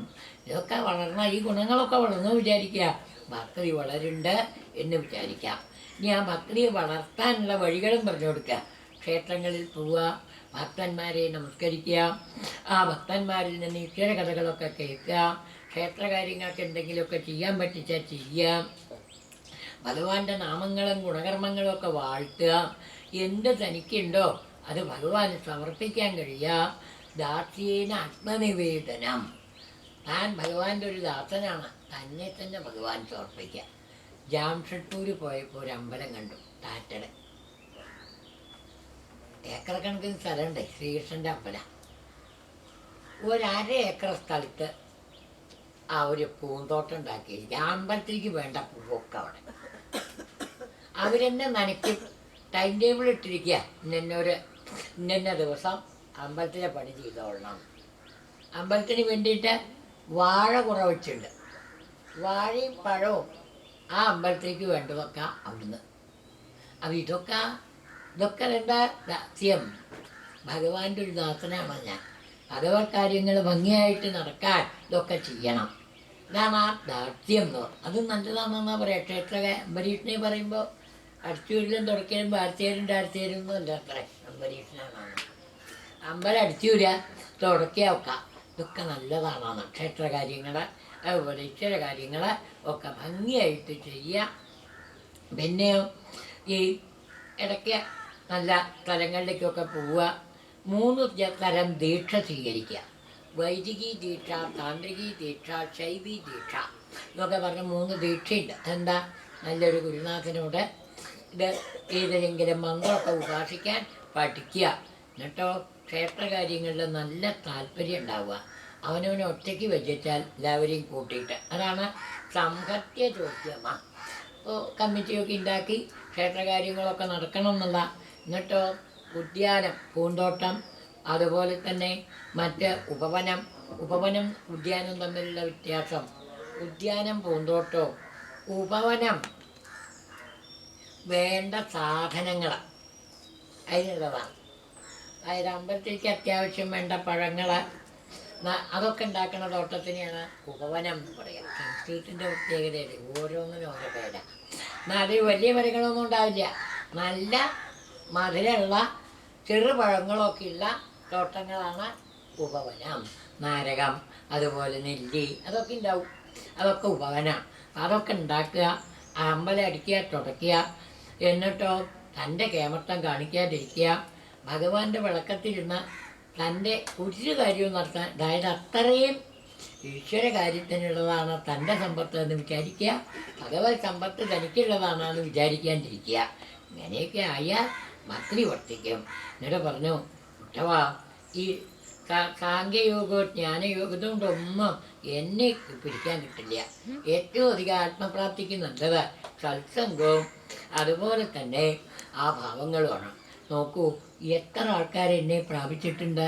യക്ഷന്മാരെ, കിന്നരന്മാരെ, ഗന്ധർവന്മാരെ, ഇനി അതൊക്കെ കഴിഞ്ഞ് പക്ഷി, ജടായു, അതുപോലെ തന്നെ ജാമ്പവാൻ, ഹനുമാൻ, ഇവരൊക്കെ വാനരന്മാരാണ്. ശരീരമല്ല ആത്മപ്രാപ്തിക്ക് തടസ്സം, സത്സംഗമാണ് ഉണ്ടാവേണ്ടത്. ആ സത്സംഗം കൊണ്ട് എത്രയോ ആൾക്കാർ, അതിൽ ആ ഗോപസ്ത്രീകളുടെ കാര്യം പറയണം, അവരൊന്നും പഠിച്ചവരല്ല, പക്ഷെ എന്നാലും എന്നെ പിരിയാനുള്ള അവരുടെ ഒരു മടി. ആ അക്രൂരൻ വന്ന എന്നെ ഗോകുലത്തിലേക്ക് മധുരയ്ക്ക് കൊണ്ടുപോകുമ്പോൾ അവരുടെ ആ ഭാവം ഉണ്ടല്ലോ, ഭാവം കൊണ്ട് അവരെങ്ങനെയായി പുഴ സമുദ്രത്തിലെത്തി അതിൻ്റെ നാമരൂപങ്ങളെ ഉപേക്ഷിക്കുന്നത് പോലെ മനസ്സ് എന്നിൽ ഉറപ്പിച്ച് അവരവരുടെ ശരീരം മറക്കലുണ്ടായി. അഥവാ വാക്യം വേണ്ടത് എന്താണ്? തസ്മാത്മുഗ്ധമോക്ഷ ചോദനാം പ്രതിചോദനാം. വാസനകളെയും രണ്ടും നോക്കണ്ടെന്നാ പറയണതേ. ചോദനയും പ്രതിചോദനയും പ്രേരിപ്പിക്കുക ഇടയ്ക്ക് വിഷയങ്ങളിലേക്ക്. ഇടയ്ക്ക് തോന്നും വിഷയങ്ങളിൽ പ്രേരണ വരരുതേ. ഈ രണ്ട് തോന്നലും വേണ്ട. എന്ത് ചെയ്യണം? എങ്ങനെയാ പോണ്ടത്? പ്രവൃത്തഞ്ച നിവൃത്തഞ്ച. കേൾക്കാനൊന്നുമില്ല. ശ്രോതവ്യം ശ്രുതമേവച. കേട്ടതും കേൾക്കാനുള്ളതും ഉപേക്ഷിക്കുക, പ്രവൃത്തവും നിവൃത്തവും ഉപേക്ഷിക്കുക. ഏകനായിരിക്കുന്ന എന്നെ മാത്രം കാണാം, എന്നാൽ അങ്ങക്ക് ഭയം ഉണ്ടാവില്ല. ഉദ്ധവനപ്പം ചോദിച്ചു, ഭഗവാൻ എങ്ങനെയാണ് ഈ മനസ്സ് ജീവനോട് കൂടി ചേർന്ന് ഈ അപകടമൊക്കെ ഉണ്ടാവണത്? എത്ര അറിഞ്ഞാലും ആൾക്കാർക്ക് നിന്ന് തിരിയാൻ പറ്റുന്നില്ലല്ലോ. അപ്പം പറഞ്ഞു, ആ ജീവൻ്റെ ഉൽപ്പത്തിയെ ഒന്ന് വർണ്ണിച്ചു കൊടുക്കുക. സയേഷ ജീവോ വിവരപ്രസൂതി. ജീവൻ എന്ന് പറഞ്ഞാൽ എന്താ? വിവരപ്രസൂതി. ഇവിടെ സുഷുമ്നത ഏറ്റവും തലപ്പത്തായിട്ട് ബ്രഹ്മദ്വാരമുണ്ട്.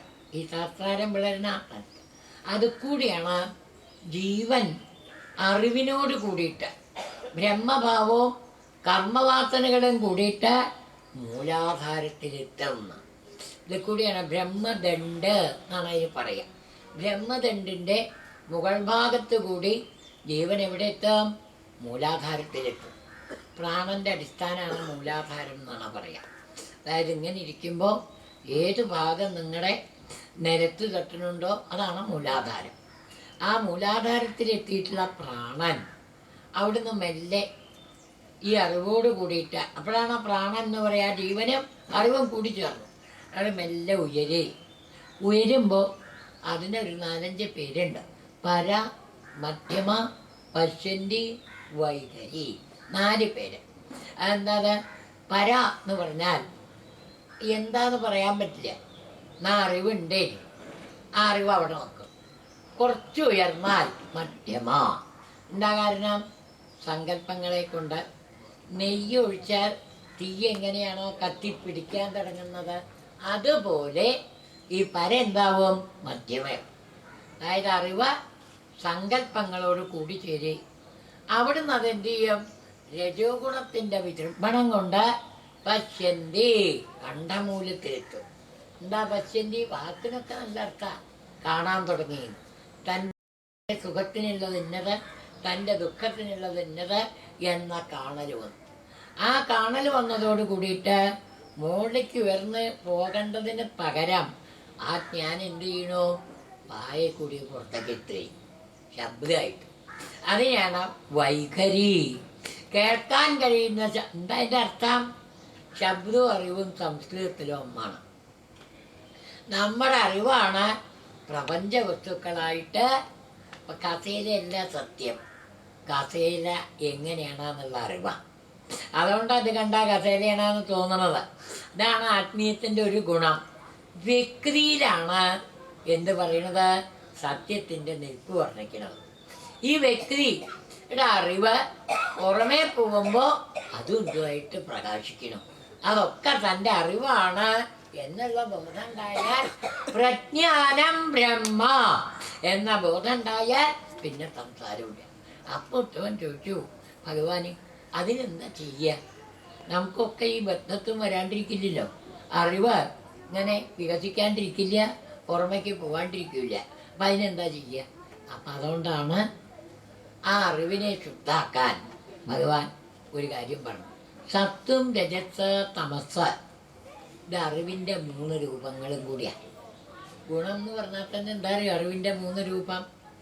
സത്വം ശുദ്ധമായിട്ടുള്ള അറിവ്, രജസ് അഭിമാനത്തോട് കൂടിയിട്ടുള്ള അറിവ്, തമസ് അജ്ഞാനത്തിലേക്ക് പോണ അറിവ്.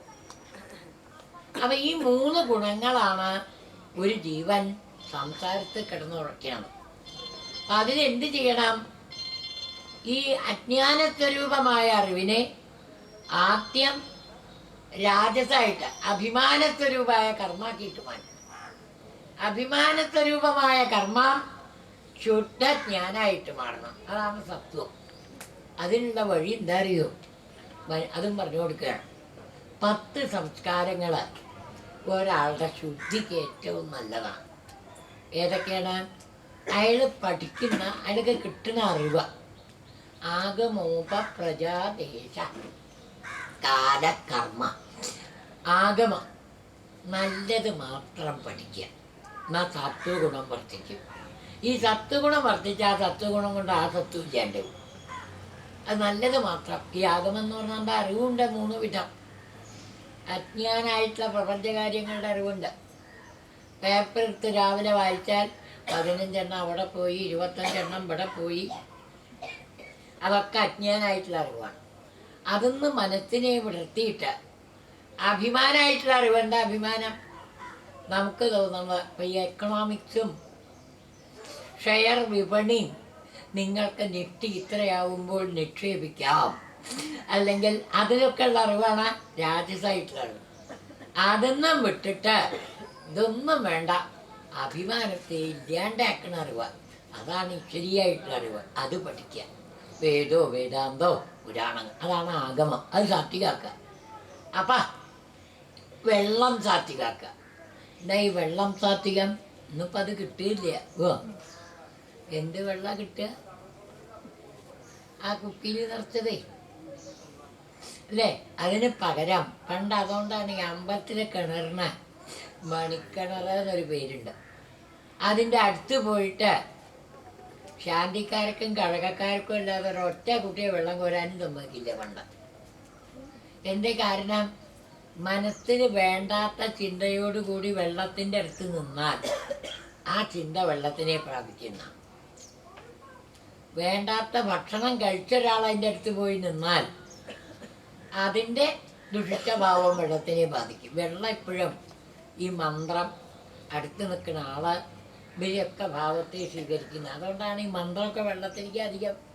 പുണ്യാഹം എന്ന് പറഞ്ഞാൽ വെള്ളത്തിൽ ആ മന്ത്രം തളിച്ച് ആ വെള്ളം തളിക്കുക. ഇതുപോലെയാണ് ശുദ്ധജലം, അത് ഉപയോഗിക്കുക. അപ്പം ഈ ടാങ്ക് വെള്ളം എല്ലാവരും ഉപയോഗിക്കുന്നത്. അതിൻ്റെ കുഴപ്പമൊക്കെ കാണുന്നുണ്ട് അല്ലേ? രാവിലെ കുളി കഴിഞ്ഞാൽ അപ്പം ഉറക്കം വരുന്നില്ലേ? എന്തേത് കാരണം? അത് താമസജലാണ്. സൂര്യപ്രകാശം തട്ടി അധികം അബദ്ധമൊന്നുമില്ലാത്ത ജലമാണ് ശുദ്ധജലം. അത് കുടിക്കുക, അതിൽ കുടിക്കുക. അതിനൊക്കെയാണ് ആഗമോപ പ്രജ. ഒപ്പം നടക്കുന്ന ആൾ സാത്വികന്മാരാവുക. അതുകൊണ്ട് ആൾക്കാരുണ്ട് 3 വിധം. എപ്പോഴും എന്തെങ്കിലും കർമ്മം ചെയ്തുകൊണ്ട് നടക്കണവരും, അല്ലെങ്കിലോ ഇപ്പോൾ കുറേശ്ശെ സേവിക്കുന്ന ആളുടെ കൂടെ നമ്മൾ നടക്കാൻ തുടങ്ങി എന്താ വിചാരിക്കുക? അയാൾ തുടങ്ങിയെന്നാ തോന്നുന്നുണ്ടോ എന്നാ പറയാം അല്ലേ? അതെന്താ കാരണം? ആ തുണക്കാരൻ്റെ ദോഷമാണ്. അപ്പോൾ സജ്ജനങ്ങളോട് മാത്രം കൂട്ടുണ്ടാവുക, നല്ല സ്വഭാവമുള്ള ആൾക്കാരുടെ കൂടെ നടക്കുക. ആഗമോപ പ്രജ ദേശ, നല്ല സ്ഥാനത്ത് താമസിക്കുക. ചില സ്ഥലങ്ങളുണ്ടാവും അങ്ങനത്തോടത്തിലേ താമസിക്കാൻ പാടുള്ളൂ. വേണ്ടാത്ത സ്ഥലത്ത് പോയി. ഞങ്ങൾ തന്നെ അവിടെ എവിടെ ഒരു സപ്താഹത്തിന് പോയി. എവിടെ നിന്നല്ല ലാഭത്തെ അടുത്ത് തൃപ്പലമുണ്ടേ പോയിട്ട് എന്ത് ചെയ്തു പറയുമോ, വൈകുന്നേരം നടക്കാൻ പോയി. ഏതോ ഒരു പാറയുടെ മുകളിൽ പോയി കിടന്നു. നല്ല കുന്നും പാറയൊക്കെ കണ്ടപ്പോൾ പിറ്റേ ദിവസം സപ്താഹത്തിന് ചെന്നപ്പോഴേക്കും അവിടെ പരാതി, നല്ല സാധനങ്ങളാണ് ഒക്കെ കുടിച്ച് പൂസായി അവിടെ കിടക്കുന്നത്. വാറ്റുചാരായ മുക്കണ സ്ഥലമാണ്, അതിൻ്റെ 4 പുറവും വാറ്റുചാരായ. അപ്പം അതാണ് ദേശം നേരെയാവണം. നല്ല സ്ഥലത്ത് നാമം ജപിക്കാതിരിക്കാനാ വിചാരിക്കുക. ഇടവഴിയിൽ ഇരുന്നിട്ടൊന്നും നാമം ജപിച്ചിട്ട് കാര്യമില്ല. വല്ല വഴിയിലൊക്കെ പോയിട്ടേ അതിനാണ് പൂജാമുറിയോ സത്സംഗങ്ങളിരിക്കുന്ന സ്ഥലമോ സത്സംഗം നടക്കുന്ന സ്ഥലമോ അങ്ങനെയൊക്കെയാണ് വെച്ചാൽ അതിനെ ഇപ്പോൾ ഗുരുവായൂർ അമ്പലത്തിൽ പോയി ഒരു സപ്തനാമം ജപിച്ചു. നമ്മൾ ഇവിടെ ഇരുന്ന് ജപിക്കണേക്കാളും കുറച്ചധികം ബലം കൂടും. എന്താ കാരണം? ആ സ്ഥലത്തിൻ്റെ ശുദ്ധിയാണ്. അതാണ് അങ്ങനെ സാത്വികമായിട്ടുള്ള സ്ഥലങ്ങൾ എപ്പോഴും അങ്ങനെയാ പറയുക. ക്ഷേത്രം സാത്വികമാണ്, കാട് നിർഗുണമാണെന്നാണ് പറയുക. ഗൃഹമൊക്കെ രാജസാണ്. ഗൃഹത്തിൽ നാമം ജപിക്കുമ്പോഴും നമുക്ക് എങ്ങനെ അറിയോ ഈ രജോ ഗുണം ഉണ്ടാവുന്നതാണ്. അപ്പം അതിനാണ് പൂജാമുറിയൊക്കെ വേറെ ഉണ്ടാക്കി അവിടെ പോയിട്ട് അപ്പം സത്വഗുണം വർദ്ധിച്ചോളും. ആഗമോപ പ്രജാദേശ കാലം നേരെയാവണം. കുളിക്കുമ്പോൾ തന്നെ പറയും, ദേവി ഭാഗവതം കുളിക്കുന്ന ആൾക്കാരെ ഒന്ന് നിർവചിക്കും. 5 മണിയുടെ മുമ്പ് കുളിക്കുന്നവരൊക്കെ ദേവന്മാരാണ്. രാവിലെ 5 മണി കഴിഞ്ഞ് 6 മണി വരെ കുളിക്കുന്നവരൊക്കെ മനുഷ്യന്മാരായിട്ട് കണക്കാക്കാന്നാണ്. 6 മണി കഴിഞ്ഞ് ആര് കുളിക്കണോ അവരൊക്കെ അസുരന്മാരാണ്. അത് കാലത്തിൻ്റെ പ്രത്യേകത. ഏത് കാര്യം ചെയ്യുമ്പോഴും ആ കാലം നോക്കണം. നാമം ജപിക്കാനൊക്കെ ഏറ്റവും നല്ലത് രാവിലെയാണ്. കുളി കഴിഞ്ഞ് കുറച്ച് നാമം ജപിക്കലോ ഭാഗവതമൊക്കെ ഉണ്ടെച്ചാൽ അതിനൊക്കെ നല്ലത് രാവിലെ. അതാണ് കാലം നേരെയാവണം. ആഗമോപ പ്രജാദേശ കാല. സംസ്കാരം അതുകൊണ്ട് സാത്വികമായിട്ടുള്ള സംസ്കാരങ്ങളാണ് ഉപനയനാദികളൊക്കെ, ആ വക സംസ്കാരങ്ങൾ. അപ്പം ഇങ്ങനെയുള്ള സാത്വികത്തെ മാത്രം ആശ്രയിക്കുക. എന്നാൽ ആ സാത്വികം കൊണ്ട് വേണ്ടാത്ത ബുദ്ധിയെ ഇല്ലാതാക്കാം. ഉദ്ധവൻ ചോദിച്ചു, ഭഗവാന് മനുഷ്യന്മാർക്കറിയാം ഈ വിഷയവാസനയൊക്കെ ആപത്തേ ഉണ്ടാക്കുള്ളൂ എന്ന്, എന്നാലും ഇവർ പിന്നെ ഇതിൻ്റെ പിന്നിൽ നടക്കണ്ടല്ലോ, എന്താ അതിങ്ങനെ വരാൻ കാരണം? ഇവരിപ്പോൾ പരസ്യമൊക്കെ എഴുതി വെച്ചിട്ടുണ്ട്, എന്ത് മദ്യപാനം ആരോഗ്യത്തിന് ഹാനികരം. എന്നാലും തലയിൽ മുണ്ടിട്ട് അതിൻ്റെ ഇടയിലേക്ക് പൊക്കളിയും പലരും അല്ലേ. എന്താ അങ്ങനെ വരാൻ കാരണം? ദോഷമാണോന്ന് അറിഞ്ഞിട്ടും പിന്നെ അതെന്താ ചെയ്യാൻ കാരണം? അപ്പം പറഞ്ഞു, ഇത് രജോ ഗുണത്തിൻ്റെ തകരാറാണ്. ഈ രജോ ഗുണം മനസ്സിനോട് കൂടിയാൻ ചേരും. അപ്പം ഈ മനസ്സ് സങ്കല്പ വികല്പങ്ങൾക്ക് അധീനാവും. ആ സങ്കല്പ വികല്പങ്ങളാണ് ജീവനെ കൊണ്ട് അധർമ്മങ്ങളെ ചെയ്യിപ്പിക്കുന്നത്. അപ്പം അതിന് ആദ്യം എന്ത് ചെയ്യണം? ഈ മനസ്സിൻ്റെ സങ്കല്പ വികല്പങ്ങൾ ഇല്ലാണ്ടാവണം. അപ്പോൾ ഉത്തമൻ ചോദിച്ചു, ഭഗവാൻ തന്നെ പറഞ്ഞു, ഞാൻ പണ്ട് മനസ്സിനെ ഒതുക്കാനുള്ള വഴി സനകാദികൾക്ക് പറഞ്ഞു കൊടുത്തിട്ടുണ്ട് ഹംസാവതാരത്തിൽ. എന്നാൽ എനിക്ക് അതൊന്ന് കേൾക്കണമായി. ഉത്തമൻ വേഗം ഹംസാവതാരായി. പണ്ട് ബ്രഹ്മാവിനോട് സനകാദികൾ ഒരു ചോദ്യം ചോദിച്ചു. മനസ്സിൽ നിന്ന് ഗുണങ്ങൾ നീങ്ങിയാലേ ആത്മനിഷ്ഠ ഉണ്ടാവുള്ളൂ എന്ന് പറഞ്ഞല്ലോ. ഭഗവൻ മനസ്സെന്നെ സത്വഗുണം കൊണ്ടുണ്ടാവുന്നതല്ലേ. അപ്പോൾ സ്റ്റീൽ കൊണ്ടുണ്ടാക്കിയ ഒരു പാത്രത്തിൽ നിന്ന് സ്റ്റീലാണ്ട് കളയുവാൻ പറ്റുമോ? ആ പാത്രം ഉണ്ടാവുമോ? പിന്നെ എങ്ങനെയാണ് മനസ്സിൽ ഭഗവാനെ ഉപാസിക്കുക? സത്വഗുണം നീങ്ങിയ മനസ്സില്ലാണ്ടായി പിന്നെ എങ്ങനെയാ ഭഗവാനെ ഉപാസിക്കുക? ബ്രഹ്മാവിനും കുറച്ച് രജോ ഗുണം ഉണ്ടാവുകൊണ്ട് അതിന് ഉത്തരം പറയാൻ കഴിഞ്ഞില്ല. ബ്രഹ്മാവ് എന്നെ സ്മരിച്ചു, ഞാനൊരു ഹംസായിട്ട് അവിടെ എത്തി. എന്നെ കണ്ടുടർന്ന സനകാദികൾ ഒരു ചോദ്യം ചോദിച്ചു, കോ ഭവാൻ. ഞാൻ ആ ചോദ്യത്തിൽ നിന്ന് പിടിച്ചു. എന്തേ? നിങ്ങൾ ആത്മനിഷ്ഠന്മാരല്ലപ്പോ. എന്തേ കാരണം? ആത്മനിഷ്ഠന ഏകായിട്ടുള്ള ആത്മാവല്ലാതെ മറ്റൊന്നും പ്രപഞ്ചത്തിലില്ല. നിങ്ങൾ എന്നെ കണ്ടപ്പോൾ നാനാത്വപമം കൊണ്ടാണ് ഭവാൻ വാചാരംഭോ അനർത്ഥത. ദുഃഖമുണ്ടായി നിങ്ങൾക്ക്. നിങ്ങളിൽ നിന്ന് അന്യമായിട്ട് നിങ്ങൾ എന്നെ കണ്ടു. അതുകൊണ്ടാണല്ലോ നിങ്ങൾ ഈ ചോദ്യം ചോദിച്ചത്. ഈ തന്നിൽ നിന്ന് അന്യമായിട്ട് വസ്തുവിനെ രണ്ടായി കാണുമ്പോഴാണ് മനസ്സും സംസാരബന്ധം ഉണ്ടാവുന്നത്. അതില്ലാതെ ആത്മബോധം മനസ്സിലുണ്ടായി എന്ന് വിചാരിക്കുക, രണ്ടില്ല. ഇത് പറഞ്ഞു കൊടുക്കുകയാണ്. പക്ഷേ അത് പ്രാപിക്കാനും കുറേ പ്രയാസമുണ്ട്. എന്നിട്ട് അതിനെക്കുറിച്ച് ഇതൊക്കെ ഒരു ദിവസം മുഴുവനുള്ളതാണ് ഈ അധ്യായം ശരിക്കും പറയാൻ തുടങ്ങിയത്. എന്താ ആത്മ വേദാന്തം പറയണ ആദ്യം നമ്മളിപ്പോൾ ഈ മൂന്നവസ്ഥ ഉണർന്നിരിക്കുന്നുണ്ട്, സ്വപ്നം കാണുന്നുണ്ട്, ഉറങ്ങുന്നുണ്ട് അല്ലേ? ഇത് മൂന്നും ബുദ്ധി മായയോട് കൂടി ചേർന്നുണ്ടാവുന്നതാണ്. ബുദ്ധി മനസ്സോട് കൂടി പുറത്തേക്ക് ഇറങ്ങുമ്പോഴാണ് ഉണർന്നിരിക്കുന്നത്. ബുദ്ധിയും മനസ്സും ഈ ബാക്കിയായിട്ടുള്ള ഭാവം വിട്ട് സ്വന്തം സൂക്ഷ്മ ശരീരത്തിൽ ലയിക്കുമ്പോഴാണ് എന്തുണ്ടാവുന്നത്? സ്വപ്നം കാണുന്നത്. ആ സൂക്ഷ്മ ശരീരവും കൂടി വിട്ട് കാരണ ശരീരത്തിൽ ബുദ്ധി ഒതുങ്ങുമ്പോഴാണ് ഉറങ്ങണത്. ഈ മൂന്നവസ്ഥയും ബുദ്ധിയുടെ മൂന്ന് വികൃതഭാവങ്ങളാണ് എന്നറിയുക. ഈ ബുദ്ധി എന്തിനാണ് പ്രകാശിക്കുന്നത്? ആത്മാവിലാണ് പ്രകാശിക്കുന്നത്. അപ്പം ആ ബുദ്ധിക്ക് അടിസ്ഥാനമായിട്ടുള്ള ആത്മാവിനെ ആ ബുദ്ധിയും കൂടി തള്ളിക്കളഞ്ഞിട്ട് അറിഞ്ഞു കഴിഞ്ഞാൽ പിന്നെ സംസാരത്തിലെത്തേണ്ടി വരില്ല. അതിനുള്ള വഴി ഭക്തി മാത്രമാണ് ഉത്തമാന്ന് പറയാൻ. ആ അവസ്ഥ എങ്ങനെയറിയോ? ദേഹഞ്ചനശ്വരമവസ്ഥിരമുത്തിരമ്പ. ഈ ദേഹം തന്നെ കാണില്ല. അത് ഏതുപോലെയാവും? മദ്യം കഴിച്ചാൽ വസ്ത്രം ഊർന്നു പോകുന്നത് അറിയാത്തതുപോലെ ആത്മനിഷ്ഠനായിട്ടുള്ള ഒരാള് മനസ്സുകൊണ്ട് ഈ പ്രപഞ്ചത്തെ ഉപേക്ഷിച്ചാൽ തൻ്റെ ദേഹത്തെ കാണാത്ത ഒരവസ്ഥയിലേക്ക് എത്തും. പക്ഷെ അതിനൊക്കെ വേണ്ടത് എന്താ അറിയോ? ഭക്തി ഉണ്ടാവണം. വേറെ യാതൊന്നുകൊണ്ടും സാധിക്കില്ല. അപ്പോൾ ഉത്തമൻ ചോദിച്ചു, ഭഗവാന് ഏറ്റവും വലിയ ശ്രേയസ് എന്തായി മനുഷ്യന്?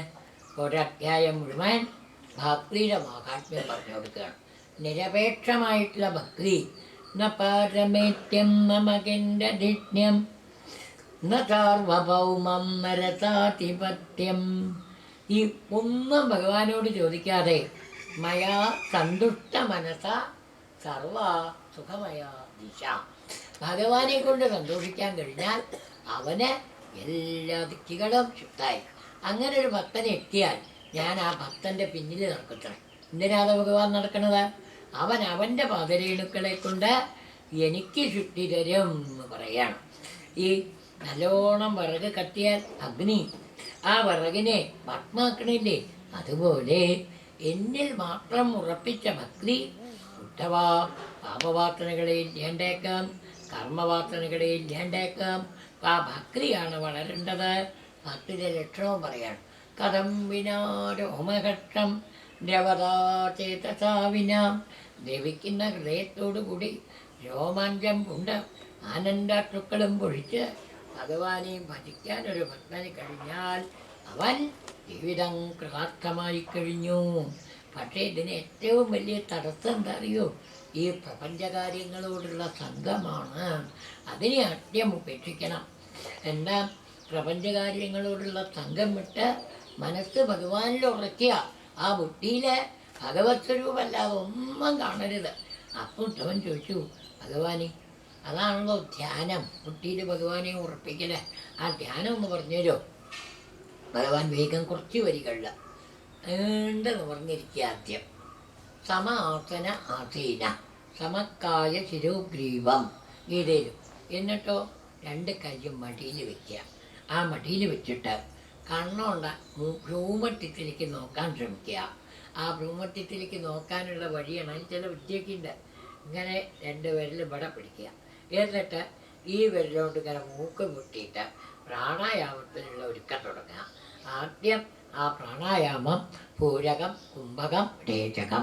ഈ പ്രാണായാമം ചെയ്യുന്നതോട് കൂടിയിട്ട് കുറച്ച് കഴിഞ്ഞാൽ നമ്മൾ ആ പ്രാണായാമത്തിൽ മനസ്സെങ്ങനെ ഉറച്ചാൽ ഹൃദയത്തിൽ ആ വിച്ഛിന്നമായ ഓങ്കാരത്തിൻ്റെ നാദം എങ്ങനെ കേൾക്കും. ഖണ്ഡാനാദം വിസോർണവൽ. എന്താ? ആ ഇങ്ങനെ നീണ്ടിട്ട് താമരയുടെ നൂല് പോലെ എന്നാണ്. ആ കുടമണി ആ കുട്ടമൻ്റെ ഘണ്ടാനാദം ആണ് ആ ഓങ്കാരമായിട്ട് ഇങ്ങനെ. എന്നിട്ടോ ആ ഓങ്കാരത്തിൻ്റെ ശക്തി കൊണ്ട് എന്ത് ചെയ്യണം? 10 വട്ടം 3 നേരം എന്ത് ചെയ്യാനാ പറയുക? ഒരു മാസം. അപ്പോഴേ പ്രാണായാമത്തിൽ ഒരു അഭ്യാസമുള്ളൂ. എന്നിട്ട് എന്ത് ചെയ്യണം? തൻ്റെ ഹൃദയത്തിൽ ആ ആത്മസ്വരൂപത്തെ തന്നെ നിങ്ങൾക്ക് ഇഷ്ടമുള്ള വിഗ്രഹത്തിൻ്റെ സ്വരൂപം ധരിച്ച് ആ ഹൃദയത്തെ ഒരു താമരപ്പൂവായി സങ്കല്പിച്ച് ആ കർണികയിൽ ആ രൂപത്തെ ധ്യാനിക്കുക. രൂപത്തെ ധ്യാനിക്കാൻ ആദ്യം സൂര്യമണ്ഡലം ധ്യാനിക്കണം. എന്താർത്ഥം? കണ്ണ് ചീമ്പിയ നമ്മൾ എന്താ കാണുക? കണ്ണ് ചീമ്പിയ കാണുന്ന ഒരു സാധനമുണ്ട് അല്ലേ? എന്താ? ഇരുട്ടേ. അവ ശരിക്കും ഈ ഇരുട്ട എവിടെയുള്ള ഇരുട്ട? അവനവൻ്റെ ഉള്ളിലുള്ള ഇരുട്ട. ആ ഇരുട്ടില്ലാണ്ടാക്കാനാണ് പൂജയ്ക്കടക്കതുണ്ട്. സൂര്യമണ്ഡലായ നമാം, ചന്ദ്രമണ്ഡലായ നമാം, സോമമണ്ഡലായ നമാമാണ്. അഗ്നിമണ്ഡലായ നമാം. അതിൻ്റെ മധ്യത്തിലാണ് അഗ്നി. അപ്പം അവിടെ അതാണ്. സൂര്യനെ ധ്യാനിച്ചാൽ ചൂട് കൂടും. ഒക്കെ ഒരു വാർത്ത കേട്ടോ. നല്ല തണുപ്പുള്ളപ്പോഴേ വേണച്ചാൽ ഇപ്പം അമേരിക്കയിലൊക്കെ പോയി നല്ല തണുപ്പുണ്ട്. ആ തണുപ്പത്തെ ഞാൻ നല്ല വെയിലത്താണ് നിൽക്കണമെന്ന് മനസ്സുകൊണ്ട് ഒന്ന് ചിന്തിച്ച് നോക്കൂ. തണുപ്പ് തന്നെ പോകും. മറ്റേ നമ്മളിന്ന് ഡിഗ്രി എത്രയാ നോക്കാൻ പോകുമ്പോഴാണ് മൈനസ് എത്രയാണ് കുഴപ്പമുണ്ടാവുന്നത്. ഈ ഹിമാലയത്തിലൊക്കെ പോയ യോഗിവര്യന്മാരൊക്കെ അങ്ങനെ ഇരിക്കുക. എന്താ കാരണം? സൂര്യനെ ധ്യാനിക്കുക. സൂര്യനെ അതിന് വേറൊരു വഴിയുണ്ട്. ഈ വലത്തെ മൂക്കിൽ കൂടി ശ്വാസം വലിക്കുക, എന്നാൽ ചൂട് കൂടും. ഇടത്തെ മൂക്കിൽ കൂടി ശ്വാസം വലിച്ചാൽ തണുപ്പും കൂടും. എന്താ കാരണം? ഒന്ന് സൂര്യനാഡിയാണ്, ഒന്ന് ചന്ദ്രനാഡിയാണ്. ഇതൊക്കെ പ്രാണായാമത്തിൽ പല വിദ്യകളും ഉണ്ട്. ഇതൊക്കെ എത്ര കണ്ടറിഞ്ഞവരറിയോ? അതാണ് വലത്തെ മൂക്കിൽ കൂടി ആ പൂരകം ചെയ്താൽ ഒട്ടുമുക്കാലും ചൂടാക്കുക, ശരീരം ചൂടാവും. അത് സൂര്യൻ്റെ തൊണ്ടാണ്. അപ്പോൾ സൂര്യമണ്ഡലം ധ്യാനിച്ച് പിന്നെ ചന്ദ്രമണ്ഡലം, ആ തണുപ്പ് കിട്ടാൻ. എന്നിട്ട് ആ പ്രകാശം അതിലാ രൂപം ധ്യാനിക്കുക. രൂപമൊക്കെ ധ്യാനിച്ചാൽ മനസ്സ് കെട്ടി ഒടുങ്ങും. അപ്പോൾ ചോദിച്ചു, ഞാൻ ഈ രൂപം ധ്യാനിക്കുന്നവർക്ക് സിദ്ധി ഉണ്ടാവുമല്ലോ. എന്തൊക്കെയാണ് സിദ്ധി? 18 സിദ്ധികൾ. അതിൽ 8 ഗുണസിദ്ധികൾ, ഈശ്വരസിദ്ധികൾ, 10 ഗുണസിദ്ധികൾ.